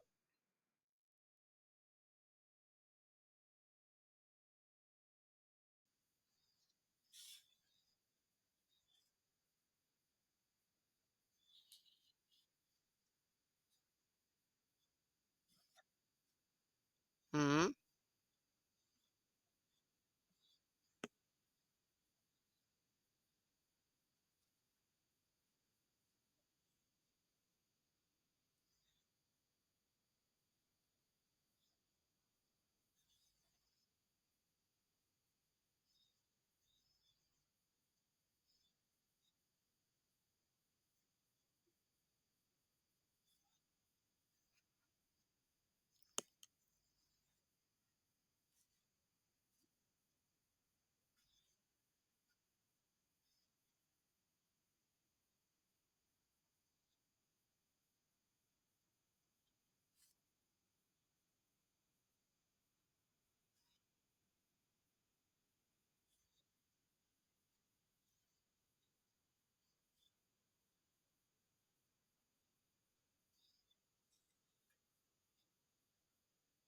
Thank you so much. Thank you so much for that analysis.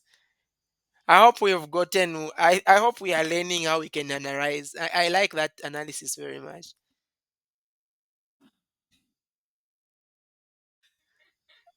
But dog lead, it's a. Okay, let's look at this. The formula for glomerular filtration rate. Comment: HP is hydrostatic pressure. OP is the oncotic pressure. G is a glomerulus. B is a Bowman's capsule. Which one is going to be the answer here?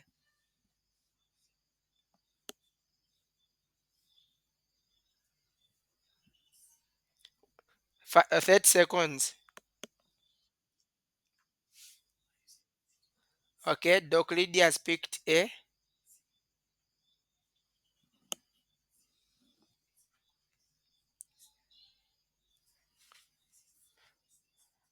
10 seconds remaining.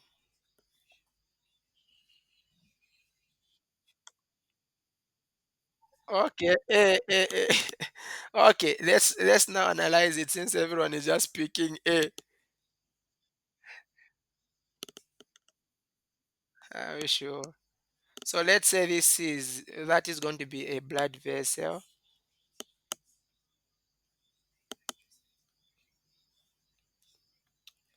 and then this is our Bowman's. So the pressure pushing things away from the blood. Remember that is going to be the on what pressure is pushing things away from the blood? That is the oncotic pressure, and that is the oncotic pressure of the sorry hydrostatic pressure. We are moving together. Are we moving? Okay. So the hydrostatic pressure of the blood is pushing things away, and blood is glomerulus. So that is supposed to be hydrostatic pressure of the glomerulus. We also have the pressure that wants to hold things in the glomerulus. So the glomerulus has a pressure to hold things in it. That is the oncotic pressure. But yeah, oncotic pressure. We know it is zero, of course.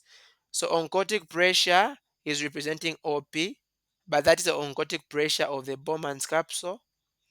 We have got a pressure that wants to hold things in blood. That is the oncotic pressure of the blood. So that is going to be OP of the blood. And then we have got the hydrostatic pressure, the pressure that wants to push things away from the Bowman's. So that is OP. Oh, I'm writing OP. So that is going to be the hydrostatic pressure of the Bowman's. So what is going down will remove what is going up. So HPG plus OPG. HPG plus OPG. Okay, this one has a plus OPG. And it's the only one. These other two are going to subtract. So this and this were subtracting because they are going up. Okay, so it's A. You can no, like we are supposed to be adding O B OPB. So you can see the arrows, HPG and OPB are supposed to be positive, both of them. But I can't see anything that has got OPB which is positive apart from the first one. And then these other two which are going up, the OP, which one is this? Seems I've used two OPBs. Ah, okay. This one is the pressure that is holding things. So this is not supposed to be like this. Okay. This one is the oncotic pressure of the Bowman's capsule. I mean of the glomerulus. And glomerulus we are using what letter are we using? Hydrostatic pressure. This is not hydrostatic pressure is pushing things. Oncotic pressure is holding things. Oncotic pressure we are using OP. OP of the glomerulus. Okay, that is supposed to be OPG. So still HPG is positive, OPB is also positive, and these are the only two positive ones. OPG is supposed to be negative because it's going up, and then HPB is also supposed to be negative. You can see these two are negative. So that is the answer.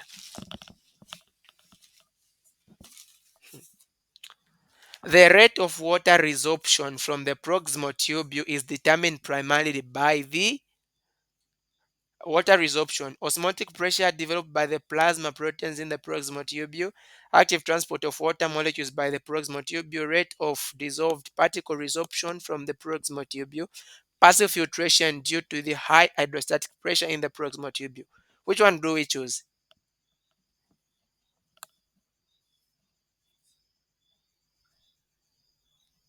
Rate of water resorption from the proximal tubule.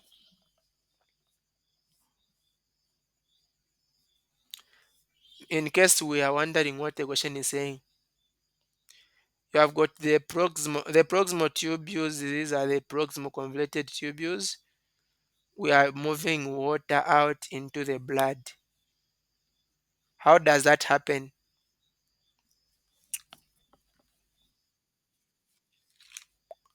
What? By what? You said C? Maybe C.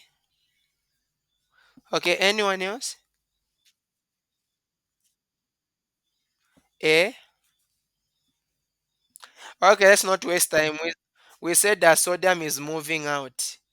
It will carry water with it, about 65%. That is in the proximal tubules. Okay, as sodium is moving out, it's carrying water. So it is the rate of dissolved particle resorption. Those particles we can specify sodium, because the others here, osmotic pressure developed by the plasma proteins. Osmotic pressure, there are no plasma proteins in the proximal tubule. Okay, and osmotic pressure, the pressure putting things here, there is no osmotic pressure here really.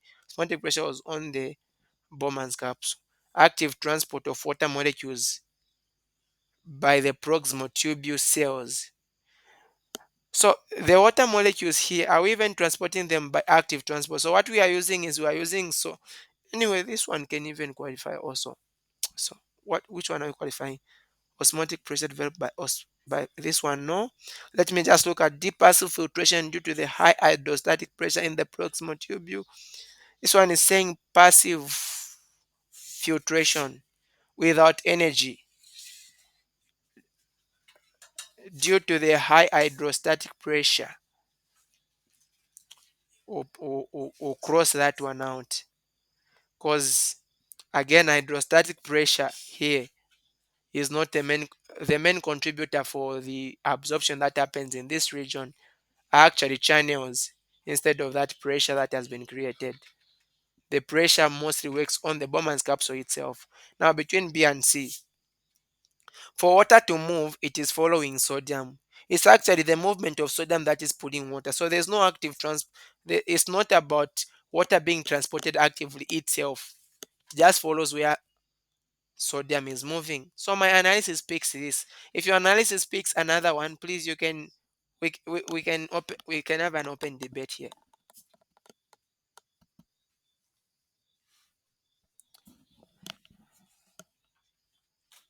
Kidney inflammation may result in the appearance of albumin in the urine because kidney inflammation may result in the appearance of albumin in the urine because increased peritubular blood flow makes more albumin available for diffusion into the tubule.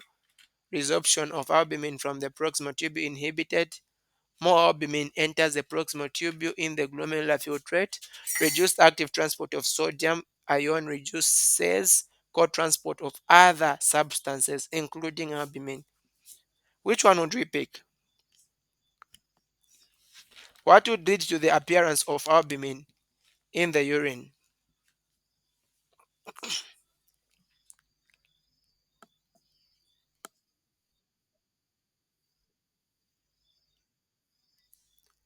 C.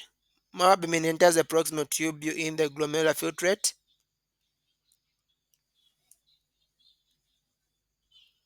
Anything else? Maybe A. Increased peritubular blood flow makes more albumin available for diffusion in the tubule. Anything else?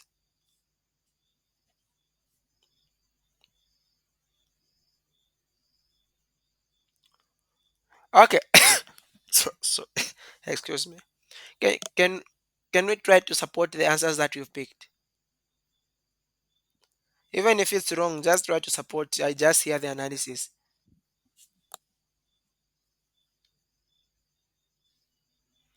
Let's go.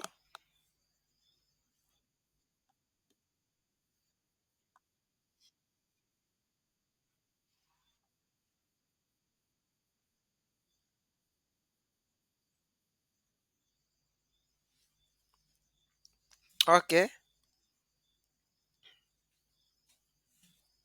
It will it will give it more work to excrete it. Okay.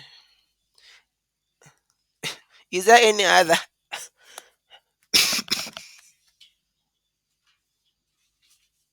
Any other?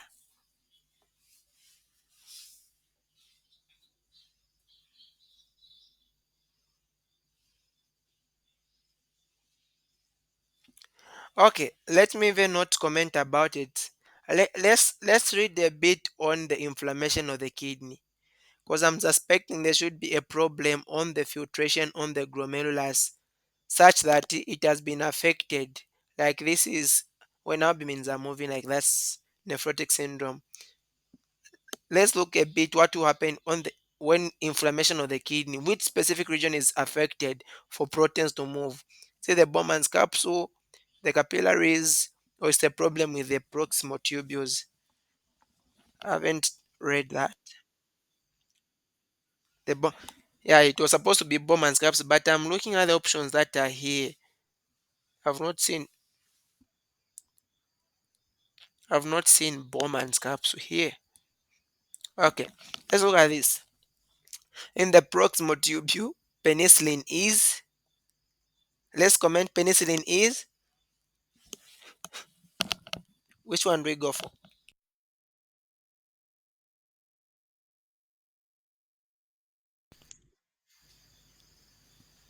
Okay, thank you. That's correct. Remember, we already mentioned that penicillin, other acids, uric acid, bile, and oxalate, other things be secreted using ATP. That is active. A patient is infused with para-aminopuric acid to ensure renal blood to what is that? To ensure renal blood flow. She has a urine flow rate. Let me write for you. V is equal to 1 ml per minute. A plasma concentration of Pa is 1 also. So plasma concentration of Pa is 1 milligram per ml. A urine concentration of Pa, that is U, 600 milligrams per ml. Okay, the answer has already come. And then we've been told the hematocrit is 45%. What is the effective renal blood flow? The answer is what?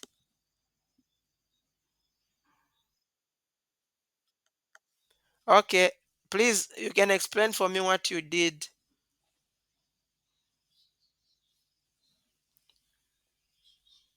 How did you find the dogs?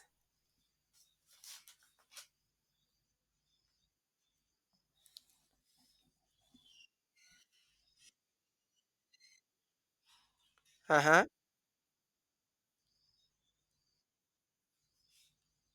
Yes.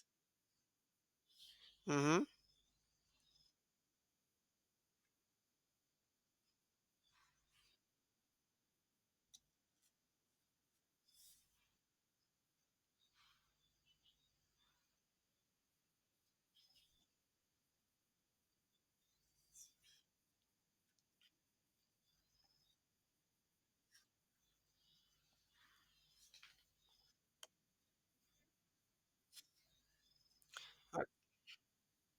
Okay, so let's do that.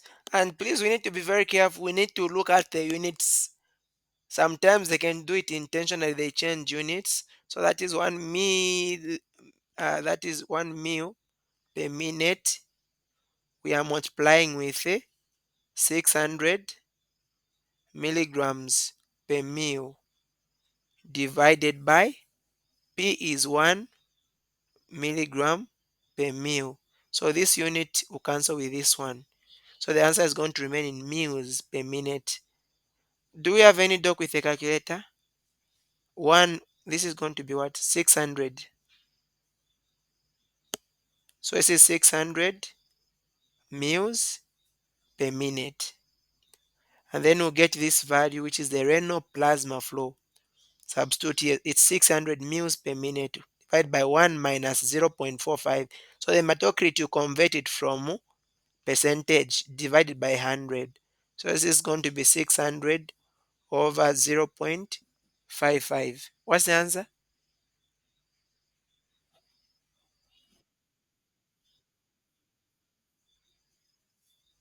10, 1091 mils. Okay, so we have seen that's the answer. Thank you. Okay, let's label this one. Okay, this is 11:57. We are finishing at 12. 3 minutes. We are done with the physiology. Let's label this. What is A?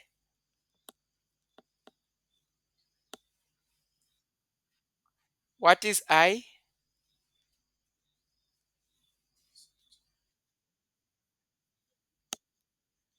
Okay, distal completed tubule. What is going to be C?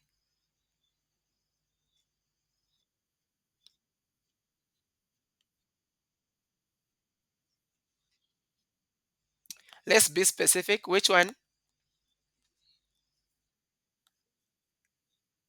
Yes, we know Dr. Mukape.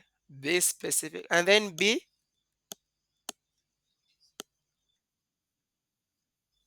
Okay, the thin descending lip. And then J.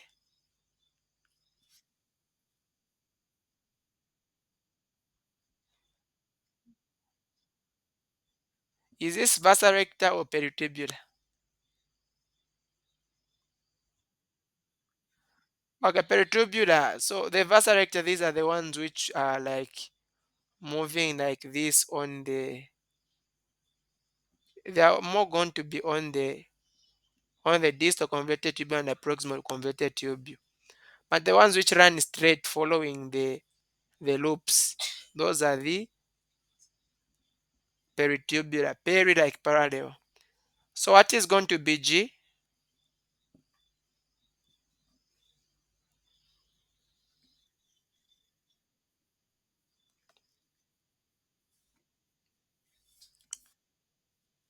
Okay, the renal artery, which will give us the now which will give us supposed to be the afferent and then efferent. But you know that the afferent doesn't come direct from the renal artery, does it? Where does the afferent arteriole come from?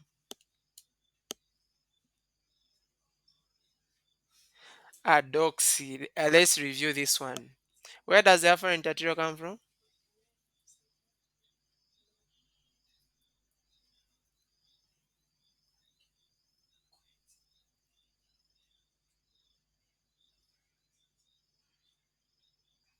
Oh, it's quite okay. And then what will be D?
Okay. We are done with the class.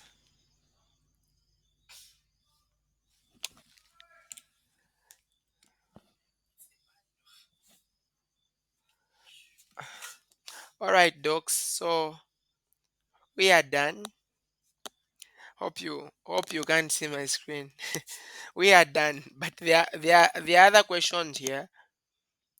But the questions which are at the end is the anatomy. You can see. You can try them out. These are anatomy from exam papers, and that's the urinary. Okay. So here we end. Thank you so much for the session. It was really interesting. Yes, please.